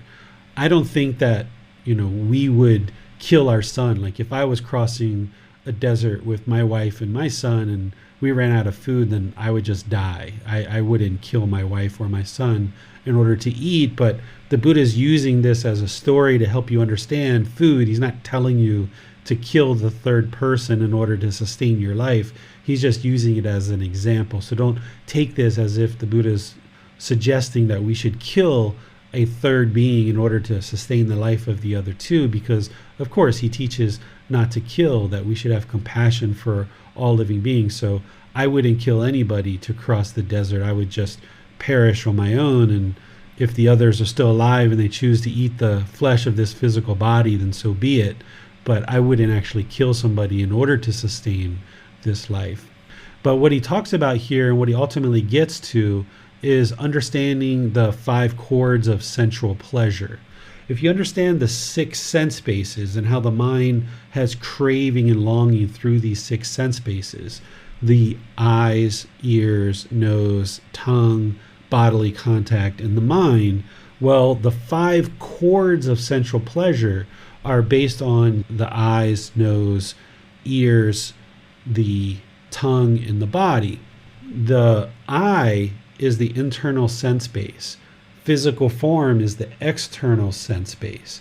The chord is the craving that one has to see certain agreeable physical forms. Or the ear is the internal sense base. Sound is the external sense base. The craving for this 5 chords of sensual pleasure is the craving to hear certain agreeable sounds through the ear, right? And because the mind has these 5 chords of sensual pleasure where it wants agreeable forms, agreeable sounds, agreeable odors, agreeable flavors, agreeable physical objects to come in contact with the body, it's chasing after these pleasant feelings because it wants this agreeable contact through these 5 senses. And when it meets with disagreeable contact, then the unenlightened mind is averse to it and tries to push it away. So it sees this agreeable things and it chases the objects of its affection towards these agreeable things, these agreeable forms, sounds, odors, flavors, and bodily contact. And then when it comes into contact with disagreeable forms, sounds, odors, flavors, and bodily contact, it experiences painful feelings, where over here it's experiencing pleasant feelings. Well, what the Buddha is saying is that when you let go of this fetter of sensual desire, having understood craving for the 5 chords of sensual pleasure, when you fully understand that and you eradicate the craving for the 5 chords of sensual pleasure, and there's no fetter bound by which the noble disciple might come back to the world again, because at that point you've eliminated craving, desire, attachment, wanting pleasure through the senses, and now because you've eliminated craving, the mind will attain enlightenment, having no longer experiencing discontentedness. And then because you've eliminated craving, not only have you eliminated discontentedness, but you've eliminated rebirth. And there won't be a new birth where you will experience pain, displeasure, misery, and despair as part of a future rebirth. What questions do you guys have on this chapter? It's Gotonek. Yes, teacher, I have a question. If we're just supposed to look at food as in this way, just to sustain life, like for example, if you just have fruits in the morning and vegetables at night, having it be Thanksgiving in the U.S. This week, there's a lot of pies around. When is it enough? If we're household practitioners and we're enjoying the sensual pleasures, are we supposed to restrain ourselves at all time? Or, what I'm getting at here is it okay to have snacks? Is it okay to have, after you're done with dinner, a couple hours, like maybe before bed, Or if you wake up in the middle of the night, you're a little hungry, and you're like, there's some pie from Thanksgiving. Let me have a little slice, put a couple scoops of ice cream on it. Can you do that? Or I mean, as long as you're restraining yourself, like, normally, you eat clean. So when is it enough? When can you not, look at food this way? If you know what I'm getting at. I understand. So there's no harm in having foods like pie or ice cream or candy or these kind of things. The body can ingest those and the mind experiences, oh wow, that's chocolate, it tastes really good. Or oh wow, that's pumpkin pie, it tastes quite nice. The mind can experience those things and still attain enlightenment. The problem isn't the pie, the problem isn't the ice cream, the problem isn't the chocolate. The problem is if the mind clings to it or craves it. And now it wants these things and it craves these things and it has a desire for these things. Therefore, it's going to feel discontent when these things don't exist. If you've ever been in a situation where you have had a certain item at home and you're like, oh, that chocolate bar I bought 3 days ago, can't wait till I get home and eat that chocolate bar. And then you arrive home and someone else is eating that chocolate bar, that's where the mind then might become discontent if there's craving or clinging, wanting that chocolate bar so badly. So the chocolate bar isn't the problem. You can eat the chocolate bar. It's when the mind longs for it and craves it that it's going to then experience discontentedness. So the Buddha's not saying to never have enjoyable tasting food. You can have enjoyable tasting food. It's just that while you're eating that enjoyable tasting food, don't cling to it, don't crave it, don't want it to be permanent, and know that at some point in the future, you're not going to have chocolate, you're not going to have ice cream, you're not going to have pumpkin pie. You need to eat fruits and vegetables and rice and these kind of things to sustain your life. Don't make your eating habits all about pleasing the tongue and pleasing the mind, but ensure that you're eating the food that you need to sustain your life. And you can enjoy the food, just don't cling or crave it, because that's what's going to create the discontentedness. I understand, sir. So as long as you're not excited or upset over it, I guess going to a previous chapter, beyond pleasure and pain about it, it's all right. If it's there, you can have it. And if it's not there, as long as you're content, it's not a big deal. Right. You wake up in the middle of the night, you're like, oh, let me go get a piece of pumpkin pie. And you mosey on over to the refrigerator and, oh, it's all gone. Okay, well, I guess I'm not going to have pumpkin pie.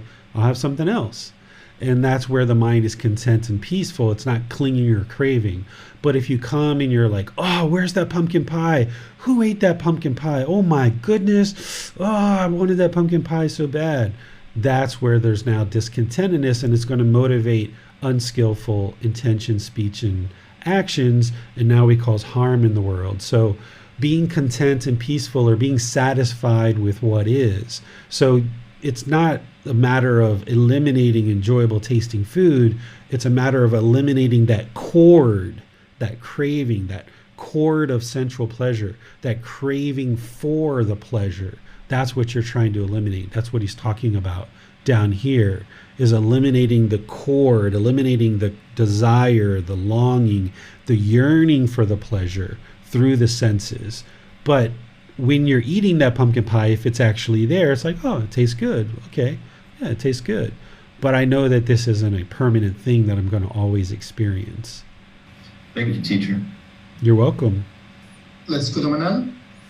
Teacher David, just piggybacking on Nick's questioning of this chapter, if there is someone on the end of someone who's preparing the foods and preparing and presenting the items for a festival or a feast or a holiday, wouldn't the senses be engaged at that point if you are the person that's making the food? I'm trying to evaluate whether in preparation there isn't an ability to eliminate the sort of goal of having this food experience be pleasant and pleasant for others. So I am questioning that right now. Yeah, there's no harm in putting loving kindness into preparing food and working to ensure that the food has a pleasant taste. That's completely fine. The problem becomes when the mind allows itself to cling to these pleasant feelings. So another way to think about this is if we separate the food, let's not think about food for a moment. Let's think about praise. Like, you can't stop somebody from praising you. People are going to say, oh, Manol, you're a beautiful woman, or oh, you're so smart, you're so intelligent, you're so friendly, you're so loving. People are going to say these things to you throughout your day, and that's going to come to you. But what the Buddha is teaching you is reside in the middle, not allowing the mind to arise pleasant feelings just because you're hearing all this agreeable speech. Because as long as you allow the mind to arise pleasant feelings based on this agreeable speech, when you hear the disagreeable speech, you're going to feel painful feelings as a result. So when you hear those praises, don't allow it to arise arrogance or pride. Maybe you acknowledge it. Maybe you say, thank you for your kind words. I really appreciate your sincerity, or whatever you say to somebody to thank them for their kind words. But internally, you don't allow the mind to arise these pleasant feelings. Because therefore, if you do, it's only a matter of time before the painful feelings come in. So the same thing with food is when you prepare food, there's no harm in you preparing deliciously, wonderfully tasting food. But then when you eat it, you don't allow the mind to arise these pleasant feelings like, oh my goodness, this is such amazing, amazing food. I want to eat this like now and forever. Right? You don't allow those feelings to come up in the mind, because if you cling to it, then every meal you make is not going to be of that same quality, because you're not going to have the same ingredients, you're not going to have the same amount of time, all these impermanent variables that went into making this highly enjoyable, well-tasting food are not permanent. They're not going to exist permanently. So if we allow our mind to arise pleasant feelings based on these unique conditions of developing this good tasting food, then when those conditions don't exist any longer, we're going to experience this kind of mediocre food, and the mind's like, I don't like this, like, oh, it's so horrible. So if you don't allow the mind to cling to it, you can sit there and enjoy the food and know like, oh wow, Manal, you've put out a real spread here. This is an amazing amount of food, and wow, it's so delicious. You put so much time and effort into this. Thank you so much for your attention to the preparing a meal for us. But the mind in that moment, while it's eating that food, needs to understand that that is not permanent. That is not how you're going to experience food every single time. So not allowing the pleasant feelings to arise, but you're still observing and acknowledging, wow, this is great tasting food. But you're not allowing the mind to be swayed to the pleasant feelings, because if you do, then it's only a matter of time before the painful feelings come in when the food doesn't meet that same standard because of impermanence. Okay, thank you. You're welcome. No more question, teacher. Great time to be talking about this stuff with Thanksgiving. So chapter 119. Yeah, Manal is the next volunteer. The end of stress. There being no yearning, there is no coming or going. There being no coming or going, there is no passing away or arising. There being no passing away or arising, there is neither a here nor a there nor a between the two. This is the end of stress. All right, thank you, Manal. This is the Buddha describing this yearning, this craving, this desire, this strong eagerness, right?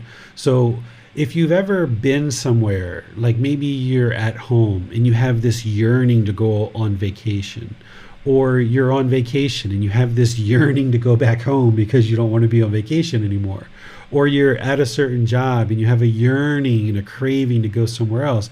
This is the coming and going that the Buddha is talking about, where the mind can't be content with what is and just be satisfied in the present moment. So the Buddha is saying here is there being no yearning, meaning there is no craving, desire, attachment to be somewhere else where you can be content in the present moment, then there's no coming and going. There's no back and forth, always wanting to be somewhere else. The grass is always greener on the other side. So when there is no yearning, there is no craving, desire, attachment for this constant coming and going, then there being no coming and going, there is no passing away or arising. What he's saying is there is no conditioned feelings. This arising of pleasant feelings and this passing away or this fading away of painful feelings or of pleasant feelings, these conditioned feelings that he was talking about. So when there is no craving, desire, attachment, there's no coming and going. There's no coming and going, the mind constantly wanting to be somewhere else, not satisfied and content with where it is, then there's no more arising and passing away of these conditioned feelings. When there's no more arising and passing away of these conditioned feelings, then there's neither here nor there, nor a between the two. There's no longer rebirth. There's no longer this wanting to be somewhere else, that the mind can just be content with where it is in the present moment. The Buddha is saying just this is the end of stress, because now the mind can be at ease wherever it's at. If you're sitting at a recital for your child, reciting some play or some performance, can be content. Or if you're at a concert where there's loud music, okay, you can be content. Or if you're at Thanksgiving dinner and your relatives are speaking about some topic that you'd rather not talk about, you can still be content in that situation. Or if they're talking about something that you really enjoy talking about, you can be content in that situation too. The mind isn't yearning for this coming and going. It's not always looking for the grass is greener on the other side. Whenever there's craving, desire, attachment, whenever there's this yearning, the mind's going to always be wanting to come and go, come and go, come and go. It can't just be stable, steady, and content in the present moment. It always wants to be somewhere else. It can't just be in the present moment, content and peaceful. What questions do you guys have on this chapter? A question this time, teacher. Okay. Chapter 120. The mind has attained to the end of craving. Through the round of many births I roamed, without reward, without rest, seeking the house builder. Painful is birth, again and again. House builder, you're seen. You will not build the house again. All your rafters are broken. The bridge pole is dismantled. Immersed in dismantling, the mind has attained to the end of craving. All right. Thanks, Bassam. So here the Buddha is talking about rebirth, and he's talking about kind of building this house, meaning this physical body, that as long as there's this roaming and wandering on in the cycle of rebirth, there's no reward in this continuous rounds of being rebirth. There's no rest, because if you've ever experienced a long day where there's just been craving after craving after craving, it's so exhausting to carry around craving. It's such a burden where you just feel completely wiped out at the end of your day, because the mind is just longing and longing and longing and yearning and yearning and yearning, never feeling content, because it's just longing for the next thing, the next thing. So the Buddha is saying for himself, and he also talks in other places about all of us have experienced this same thing, that through the rounds of many rebirths, he just says births here, I roamed without reward. There's no reward for continuing to go through all these rebirths, experiencing all this discontentedness. Without rest, seeking the house builder, continually building this existence and existence in a new birth. Painful is birth, because if there's birth, there's going to be sorrow, grief, pain, displeasure, and despair. Again and again and again and again and again, countless times we've been through this, again and again and again and again and again. So now he says, okay, house builder, you've been seen. Meaning, I understand what's causing this constant rounds of rebirth. I understand what keeps propelling this roaming and wandering in this cycle of rebirth. You've been seen craving, desire, attachment. I know it's you. You're the one that keeps creating this constant rounds of rebirth. You're the house builder. Craving, desire, attachment is what leads to rebirth. You will not build a house again. meaning I'm going to extinguish all this craving, desire, attachment so that you can't experience this new existence. All your rafters are broken. I've extinguished all of this craving, desire, attachment. The ridge pole is dismantled. The ridge pole is the center beam that the rafters are built upon. So the Buddha's like, okay, I've destroyed that. Immersed in dismantling, getting rid of all this craving, desire, attachment through breathing mindfulness meditation, practicing generosity, identifying cravings, working to eliminate those, eliminating discontentedness. Whenever you see the mind is off the middle way and it's not in the middle, you observe that with mindfulness and yank it back, cutting that off and letting it go, bringing it back to the middle, constantly working to eliminate craving. The mind has attained to the end of craving. So when the mind is attained to the end of craving, there's no longer going to be any more houses being built, because I've now dismantled what keeps creating these rebirths over and over again, which is craving, desire, attachment. That's what he's talking about here. So what questions do you guys have on this one? No question, the same teacher. All right, let's go to the next one. Yes, Manali, the next volunteer. This is my instruction to you. Whatever should be done, monks, by a compassionate teacher, out of compassion for his disciples, aspiring for their welfare, that I have done for you. These are the feet of trees, monks. These are empty huts. Meditate, monks. Do not be complacent, lest you regret it later. This is my instruction to you. Okay, thanks, Manal. So this is the Buddha kind of motivating and encouraging his students to practice meditation, breathing mindfulness meditation. Why? Because that's what works to eliminate craving along with other things. And if we are complacent and not meditating, then we're going to regret it later. When we experience discontentedness and the mind's angered or frustrated or irritated or any of those other discontent feelings, you're going to regret having not meditated and accumulated the benefits of those. Or if we experience rebirth, we're going to regret that later, having to go through, whole nother experiences of rebirth again and again and again. So this is the Buddha encouraging us to meditate and be diligent in our practice in doing so. And at the same time, he's sharing the reason why he taught. Why did the Buddha spend 45 years of his life teaching? He was living this life of luxury. He was a prince. He had all these royal riches, amazing life, but yet his mind was discontent. But yet he stepped down from that and lived this life of humbleness, just accepting donations of food and clothing and shelter and other things just to sustain his life. But yet he dedicated 45 years of his life to helping other people experience this enlightened mental state. Well, why did he do that? Out of compassion for everyone, aspiring for their welfare. Compassion is concern for the misfortune of others. And that's why he did what he did, is he had this overwhelming compassion, aspiring for the welfare of all living beings.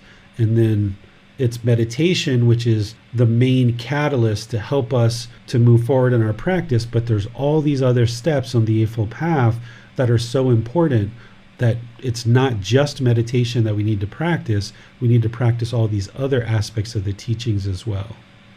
What questions do you guys have on this chapter? No question this time, teacher. All right, chapter 122.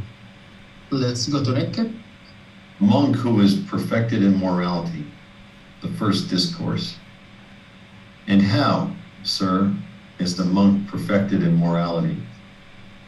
Abandoning the taking of life, he resides refraining from taking life, without stick or sword, diligent, compassionate, trembling for the welfare of all living beings.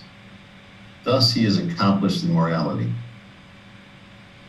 Abandoning the taking of what is not given, he resides refraining from taking what is not given, living purely, accepting what is given, awaiting what is given without stealing. Thus he is accomplished in morality. Abandoning unchastity, he lives far from it, distant from the village, practice of sex.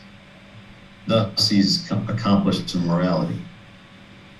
Abandoning false speech, He resides refraining from false speech, a truth speaker, one to be relied on, trustworthy, dependable, not a deceiver of the world.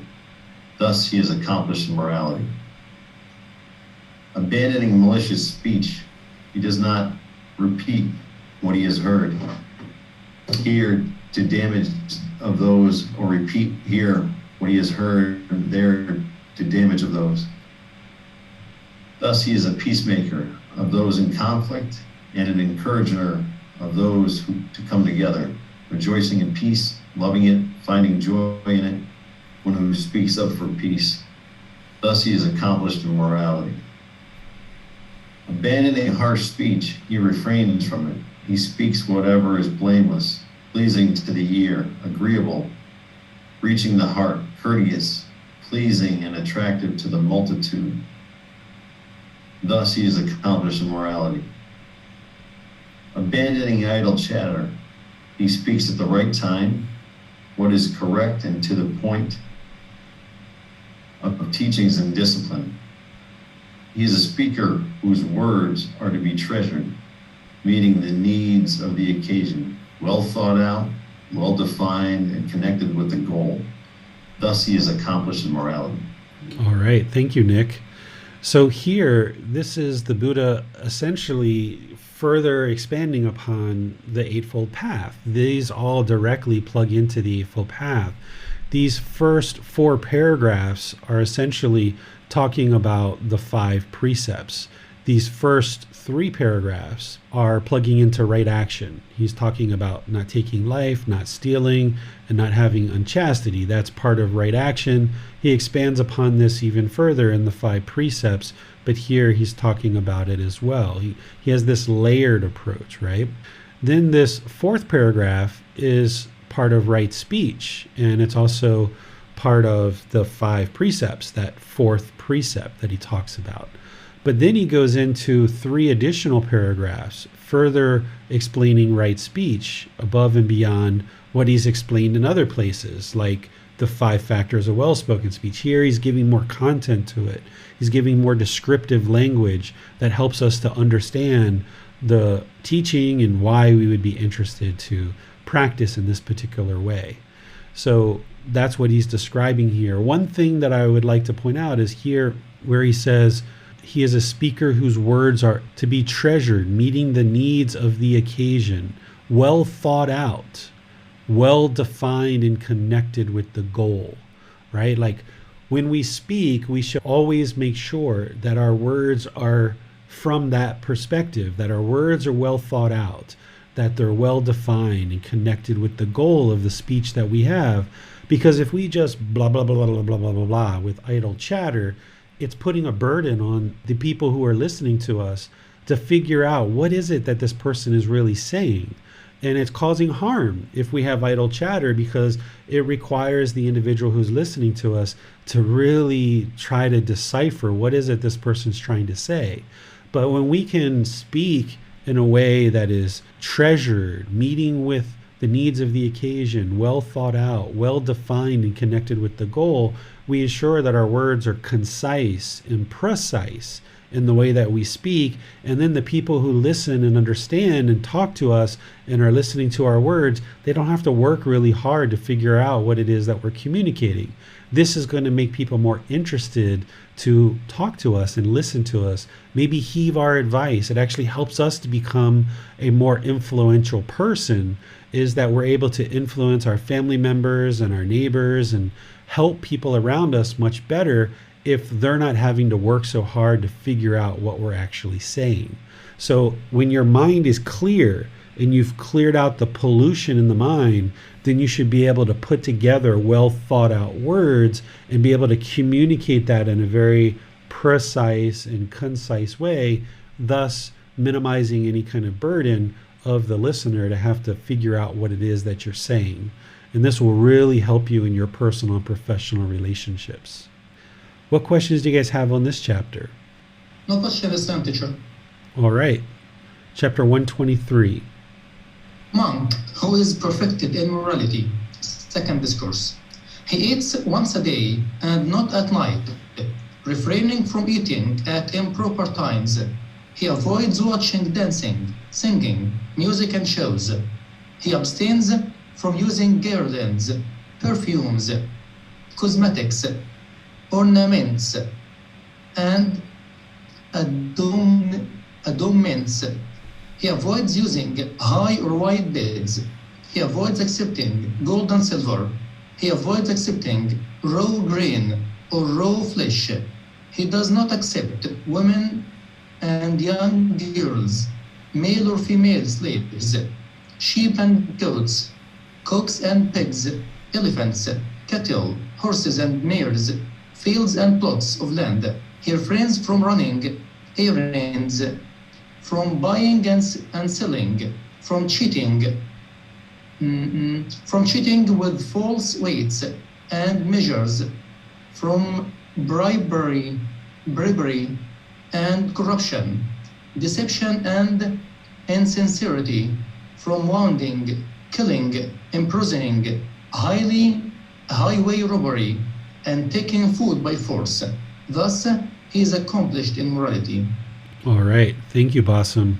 So here the Buddha is raising a much higher level of practice to the monks and the ordained practitioners, helping them see how to really move the mind to enlightenment.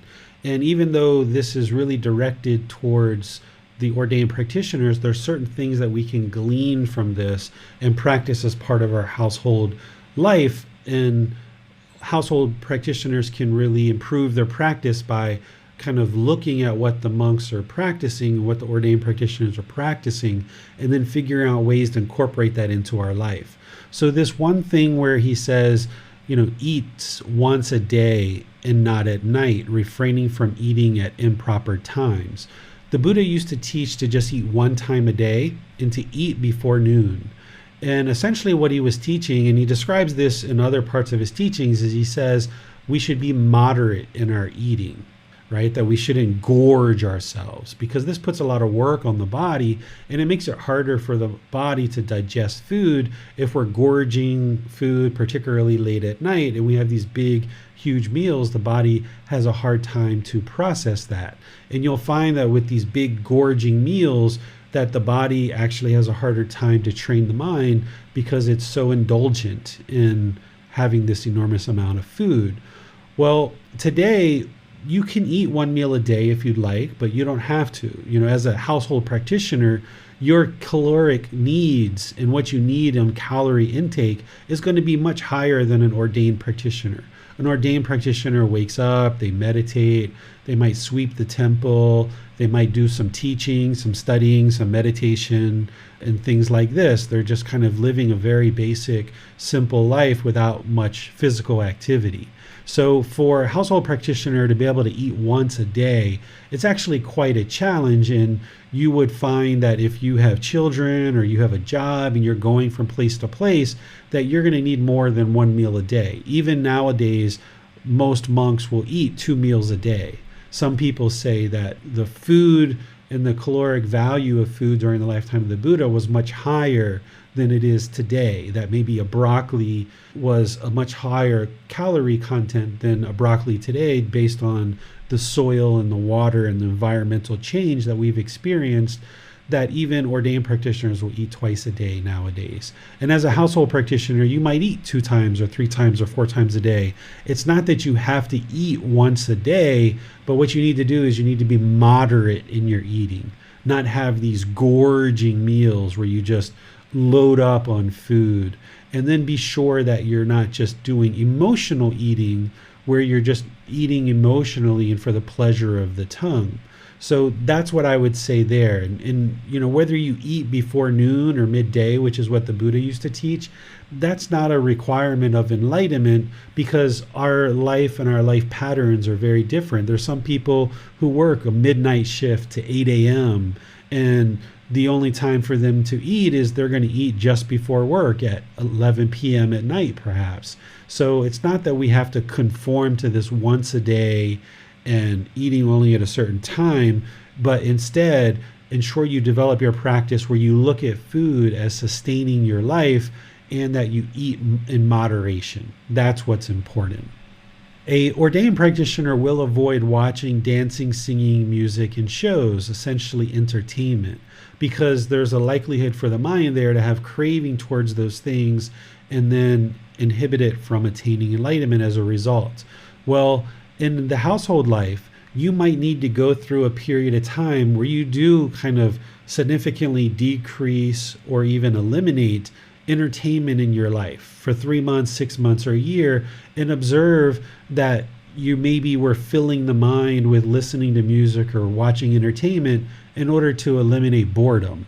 And if that's what you're doing now, is that you're taking in a lot of electronic devices or certain shows and entertainment as a way to ensure that the mind's not bored. Well, when you get away from these things for a period of time and you can see that, oh, there's some boredom and loneliness there, now you can work on the craving, desire, attachment for dancing, singing, music, and shows, this entertainment, eliminate that craving, desire, attachment for those things over the period of 3, 6 months or a year. And now once you see that the mind can be perfectly content without those things, now if you choose to kind of gradually reintroduce them into your life, then that's fine, because you know that you've eliminated your craving to them and you eradicated the boredom by not having entertainment. You've eradicated that by eradicating the craving, and now you can walk forward and actually start seeing those things again, but your mind won't crave it like you did before. Whereas if you just keep watching these things and you keep indulging in entertainment, you're never going to know if the mind's actually craving it or not, because you just keep fulfilling and filling up your life with all this entertainment. So a wise practitioner at a certain point in time, once you've developed your practice to a certain point, you will choose to most likely set this aside for a period of time.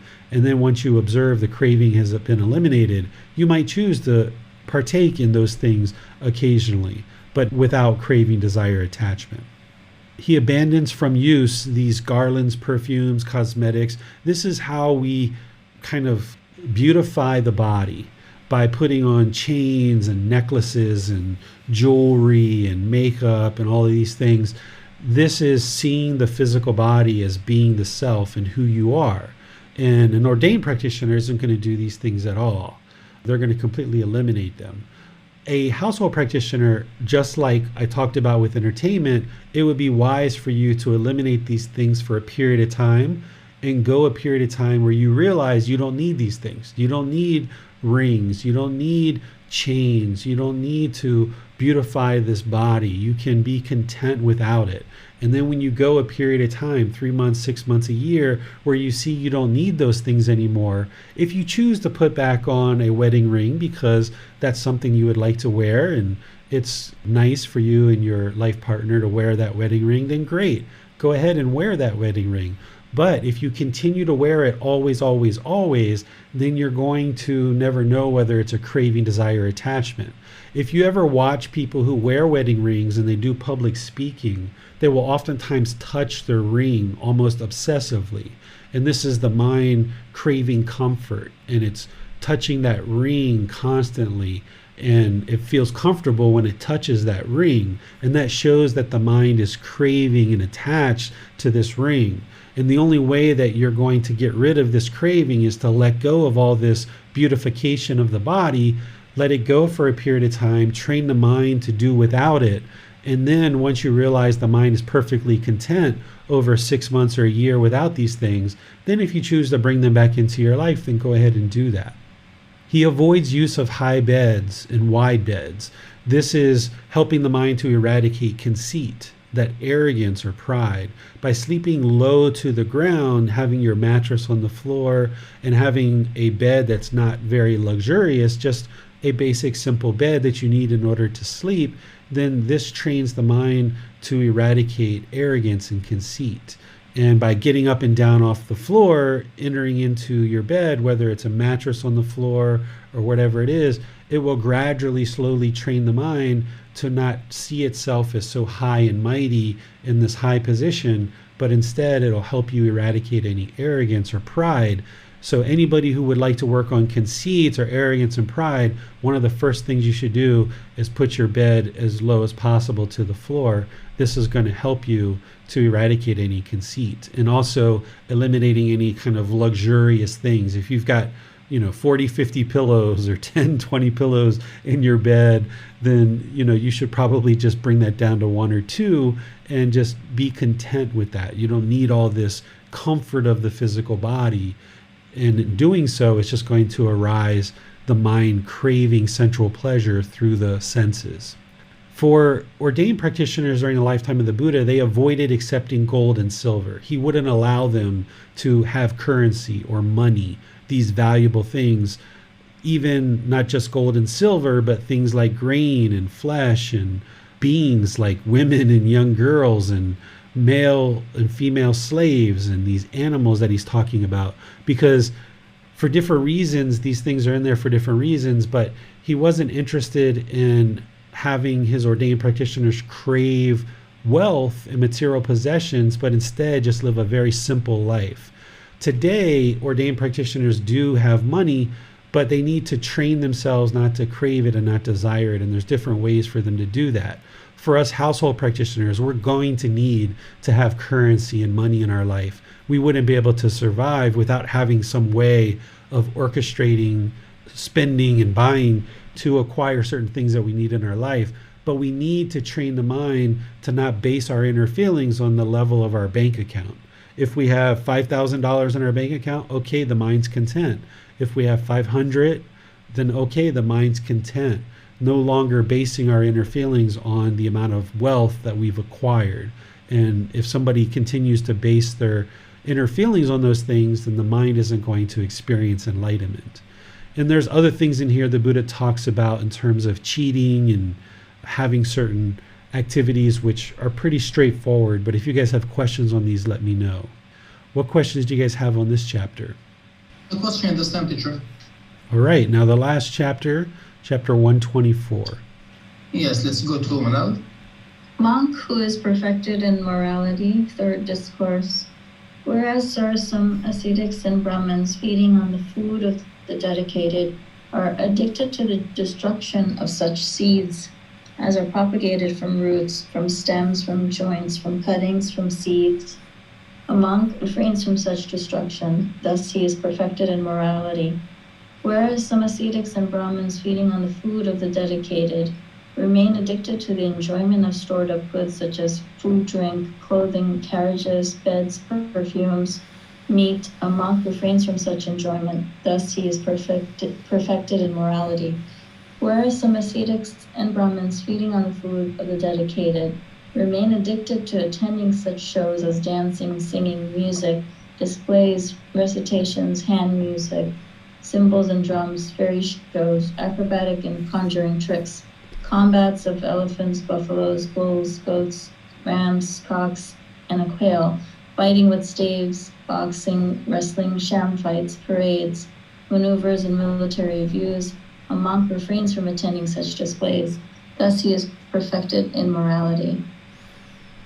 Whereas some ascetics and Brahmins feeding on the food of the dedicated, making their living by such base arts, such wrong means of livelihood as palmistry, divining by signs, portents, dreams, body marks, mouse gnawings, fire oblations from a ladle, of husk, rice powder, rice grains, ghee or oil, from the mouth or of blood, reading the fingertips, house and garden lore, skill and charms, ghost lore, earth house lore, snake lore, poison lore, rat lore, bird lore, crow lore, foretelling a person's lifespan, charms against arrows, knowledge of animals, cries. A monk refrains from such base arts of wrong means of livelihood. Thus he is perfected in morality. Whereas some ascetics and Brahmins feeding on the food of the dedicated, making their living by such base arts as predicting an eclipse of the moon, the sun a star, and that the sun and moon will on their proper course will go astray, and that a star will go on its proper course will go astray, that there will be a shower of meteors, a blaze in the sky, an earthquake, a thunder, a rising, setting, darkening, brightening of the moon, the sun, the stars, such will be the outcome of these things. A monk refrains from such base arts and wrong means of livelihood. Thus he is perfected in morality. Whereas some ascetics and Brahmins, feeding on the food of the dedicated, making their living by such base arts as predicting good or bad rainfall, good or bad harvest, security, danger, disease, health, or computing, calculating, poetic composition, philosophizing, a monk refrains from such base arts and wrong means of livelihood. Thus he is perfected in morality. Whereas some ascetics and Brahmins, feeding on the food of the dedicated, making their living in such base arts as arranging the giving and taking in marriage, engagements and divorces, declaring the time for, saving and spending, bringing good or bad luck, procuring abortions, using spells to bind the tongue, binding the jaw, making the hands jerk, causing deafness, getting answers with a mirror, a girl medium, a heavenly being, worshipping the sun or great Brahma god, breathing fire, invoking the goddess of luck. A monk refrains from such base arts and wrong means of livelihood. Thus he is perfected in morality. Whereas some ascetics and Brahmins, feeding on the food of the dedicated, making their living by such base arts, such wrong means of livelihood as appeasing the heavenly beings and redeeming vows to them, making earth house spells, causing virility or impotence, preparing and consecrating building sites, giving ritual rinsings and bathings, making sacrifices, giving emetics, purges, expectorants, and phlegmagogues, giving ear, eye, nose medicine, ointments with counter ointments, eye surgery, pediatry, using balms or to counter the side effects of previous remedies. A monk refrains from such base arts and wrong means of livelihood. Thus he is perfected in morality. Thank you, Manal. That was a real mouthful. You did very good moving through all of that. So the nature of what the Buddha is describing here is he's looking to keep the monks focused on learning, reflecting, practicing in sharing these teachings, because they're feeding on the food of the dedicated. The household practitioners are sharing their food, sharing their resources, sharing their shelter, sharing their clothing, giving the monks all of these things that they need in order to sustain their life. And the exchange is that by them staying dedicated to learning, reflecting, and practicing, they can now share these teachings back with the household practitioners. But if they're living on the food of the dedicated, those dedicated practitioners are looking for teachings. But if the ordained practitioners are out there doing all of these things that the Buddha is talking about, these rites, rituals, ceremonies, worship, all these other things that he's talking about here, how could they stay dedicated and consistently developing their practice and then give the teachings back to the household practitioners in a way that's really meaningful? So in other words, these household practitioners would be supporting the ordained practitioners, but yet they're off doing all these other things that have no benefit to the household practitioners whatsoever. That's not what the Buddha intended. He intended for these household practitioners to be able to provide these resources to teachers and ordained practitioners like me, but then our dedication to our practice is to our students who are supporting us and helping us sustain our life. We then give you back these teachings as a way of appreciation and gratitude and thank you for providing us this womb in which to learn, reflect, and practice these teachings very deeply, even more deeply than maybe someone who's involved in day-to-day life with so many things that are going on in their life. So this is the Buddha explaining, hey monks, don't be doing all of these things because you're not really benefiting the household practitioners and other ordained practitioners. If you're doing those things, stay dedicated to learning, reflecting, practicing, and teaching these teachings. This first paragraph I would like to kind of highlight for a second, because some people sometimes misunderstand this. What the Buddha is talking about here is that when monks would roam about and they would go from village to village to village, they would walk barefoot, and they didn't have well-defined roads like we do now. We have very well-defined roads and sidewalks throughout most countries in the world. What they did instead is they would have to walk over people's land. And the Buddha is explaining, hey, be aware, these people are feeding you, they're taking care of you, they're planting crops and they're growing food in order to support you and give you this food. Be sure that you're not destroying their seeds, that you're not destroying the roots, the stems, the joints, the cutlings of these plants, because that's ultimately going to feed the household practitioners and it's going to feed you too. So don't cause harm to the farmer's crops, is what he's saying. Some people think that this means like you can't eat a broccoli or you can't eat an apple because an apple has seeds in it. But that's not what the Buddha is saying here. Is he's saying, be aware as you're roaming about the world, ascetics and Brahmin, be sure that you're not causing damage to these crops, because these crops are what is going to feed all of us, and ensure that you're practicing harmlessness. So what questions do you guys have on this chapter? Seems that this was a question for the teacher, and really thanks for Gautama Buddha for his teachings, and for you for your time, effort, and energy for these 124 chapters. Really thanks, teacher. Yeah, you're welcome. This was about a 3-month journey of going through this volume 3 and learning 10 chapters a week. Not only the words of the Buddha, but then the explanations that I've shared, as well as these classes. So if you've been progressing along in learning through this is a real solid foundation. This book, volume 3, really gives you kind of an overview of some of the other books that you're going to be seeing. From here forward, we're going to be going through volume 4 through volume 13. But this volume 3 gives a real overview of a lot of the various teachings that you're going to see in each one of these volumes. We're going to penetrate deeper and deeper and deeper into the Buddhist teachings. So for next week, we're going to be in volume 4, which is titled Exploring the Path to Enlightenment. This is a book that has 31 chapters, so it'll take us about 3 weeks to go through it. And we're going to do 10 chapters a week, just like we've been doing. So if you would like to read before class, you can download that book, or you can order that book on Amazon, or you can take it and print it yourself and read chapters 1 through 10, where you will then be prepared to come into class and maybe have questions. If you don't have a chance to read for any reason and you'd like to just come to class, we're going to read those 10 chapters just like we normally do. So enjoy your reading. Remember that, if you just read 10, 15, 20 minutes a day, this is a great way to just kind of gradually bring the teachings into the mind. Whereas if you sit down and you try to read 1 hour, 2 hours at a time, it's like eating that big meal, kind of indulging in that big meal and having a big fat old stomach, where now it's harder to digest that food because you've engrossed into so much food. So the same thing when you're learning these teachings, if you just gradually learn them little by little, just taking small bites, chewing on that and digesting that 10, 15, 20 minutes a day, slowly trickle the teachings into the mind.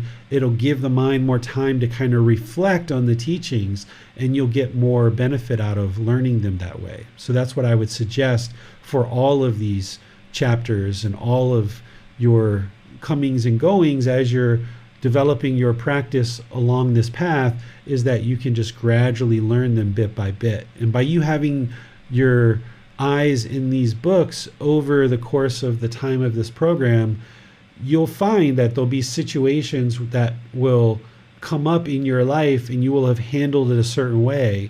And then 2 or 3 days later, you just happen to be reading the Buddhist teachings and you're like, oh my goodness, he's teaching what just happened. And now it's either confirming for you that what you did and how you handled that situation was a wonderful way to do that, or he's going to be giving you some teachings to help you improve that situation for the future.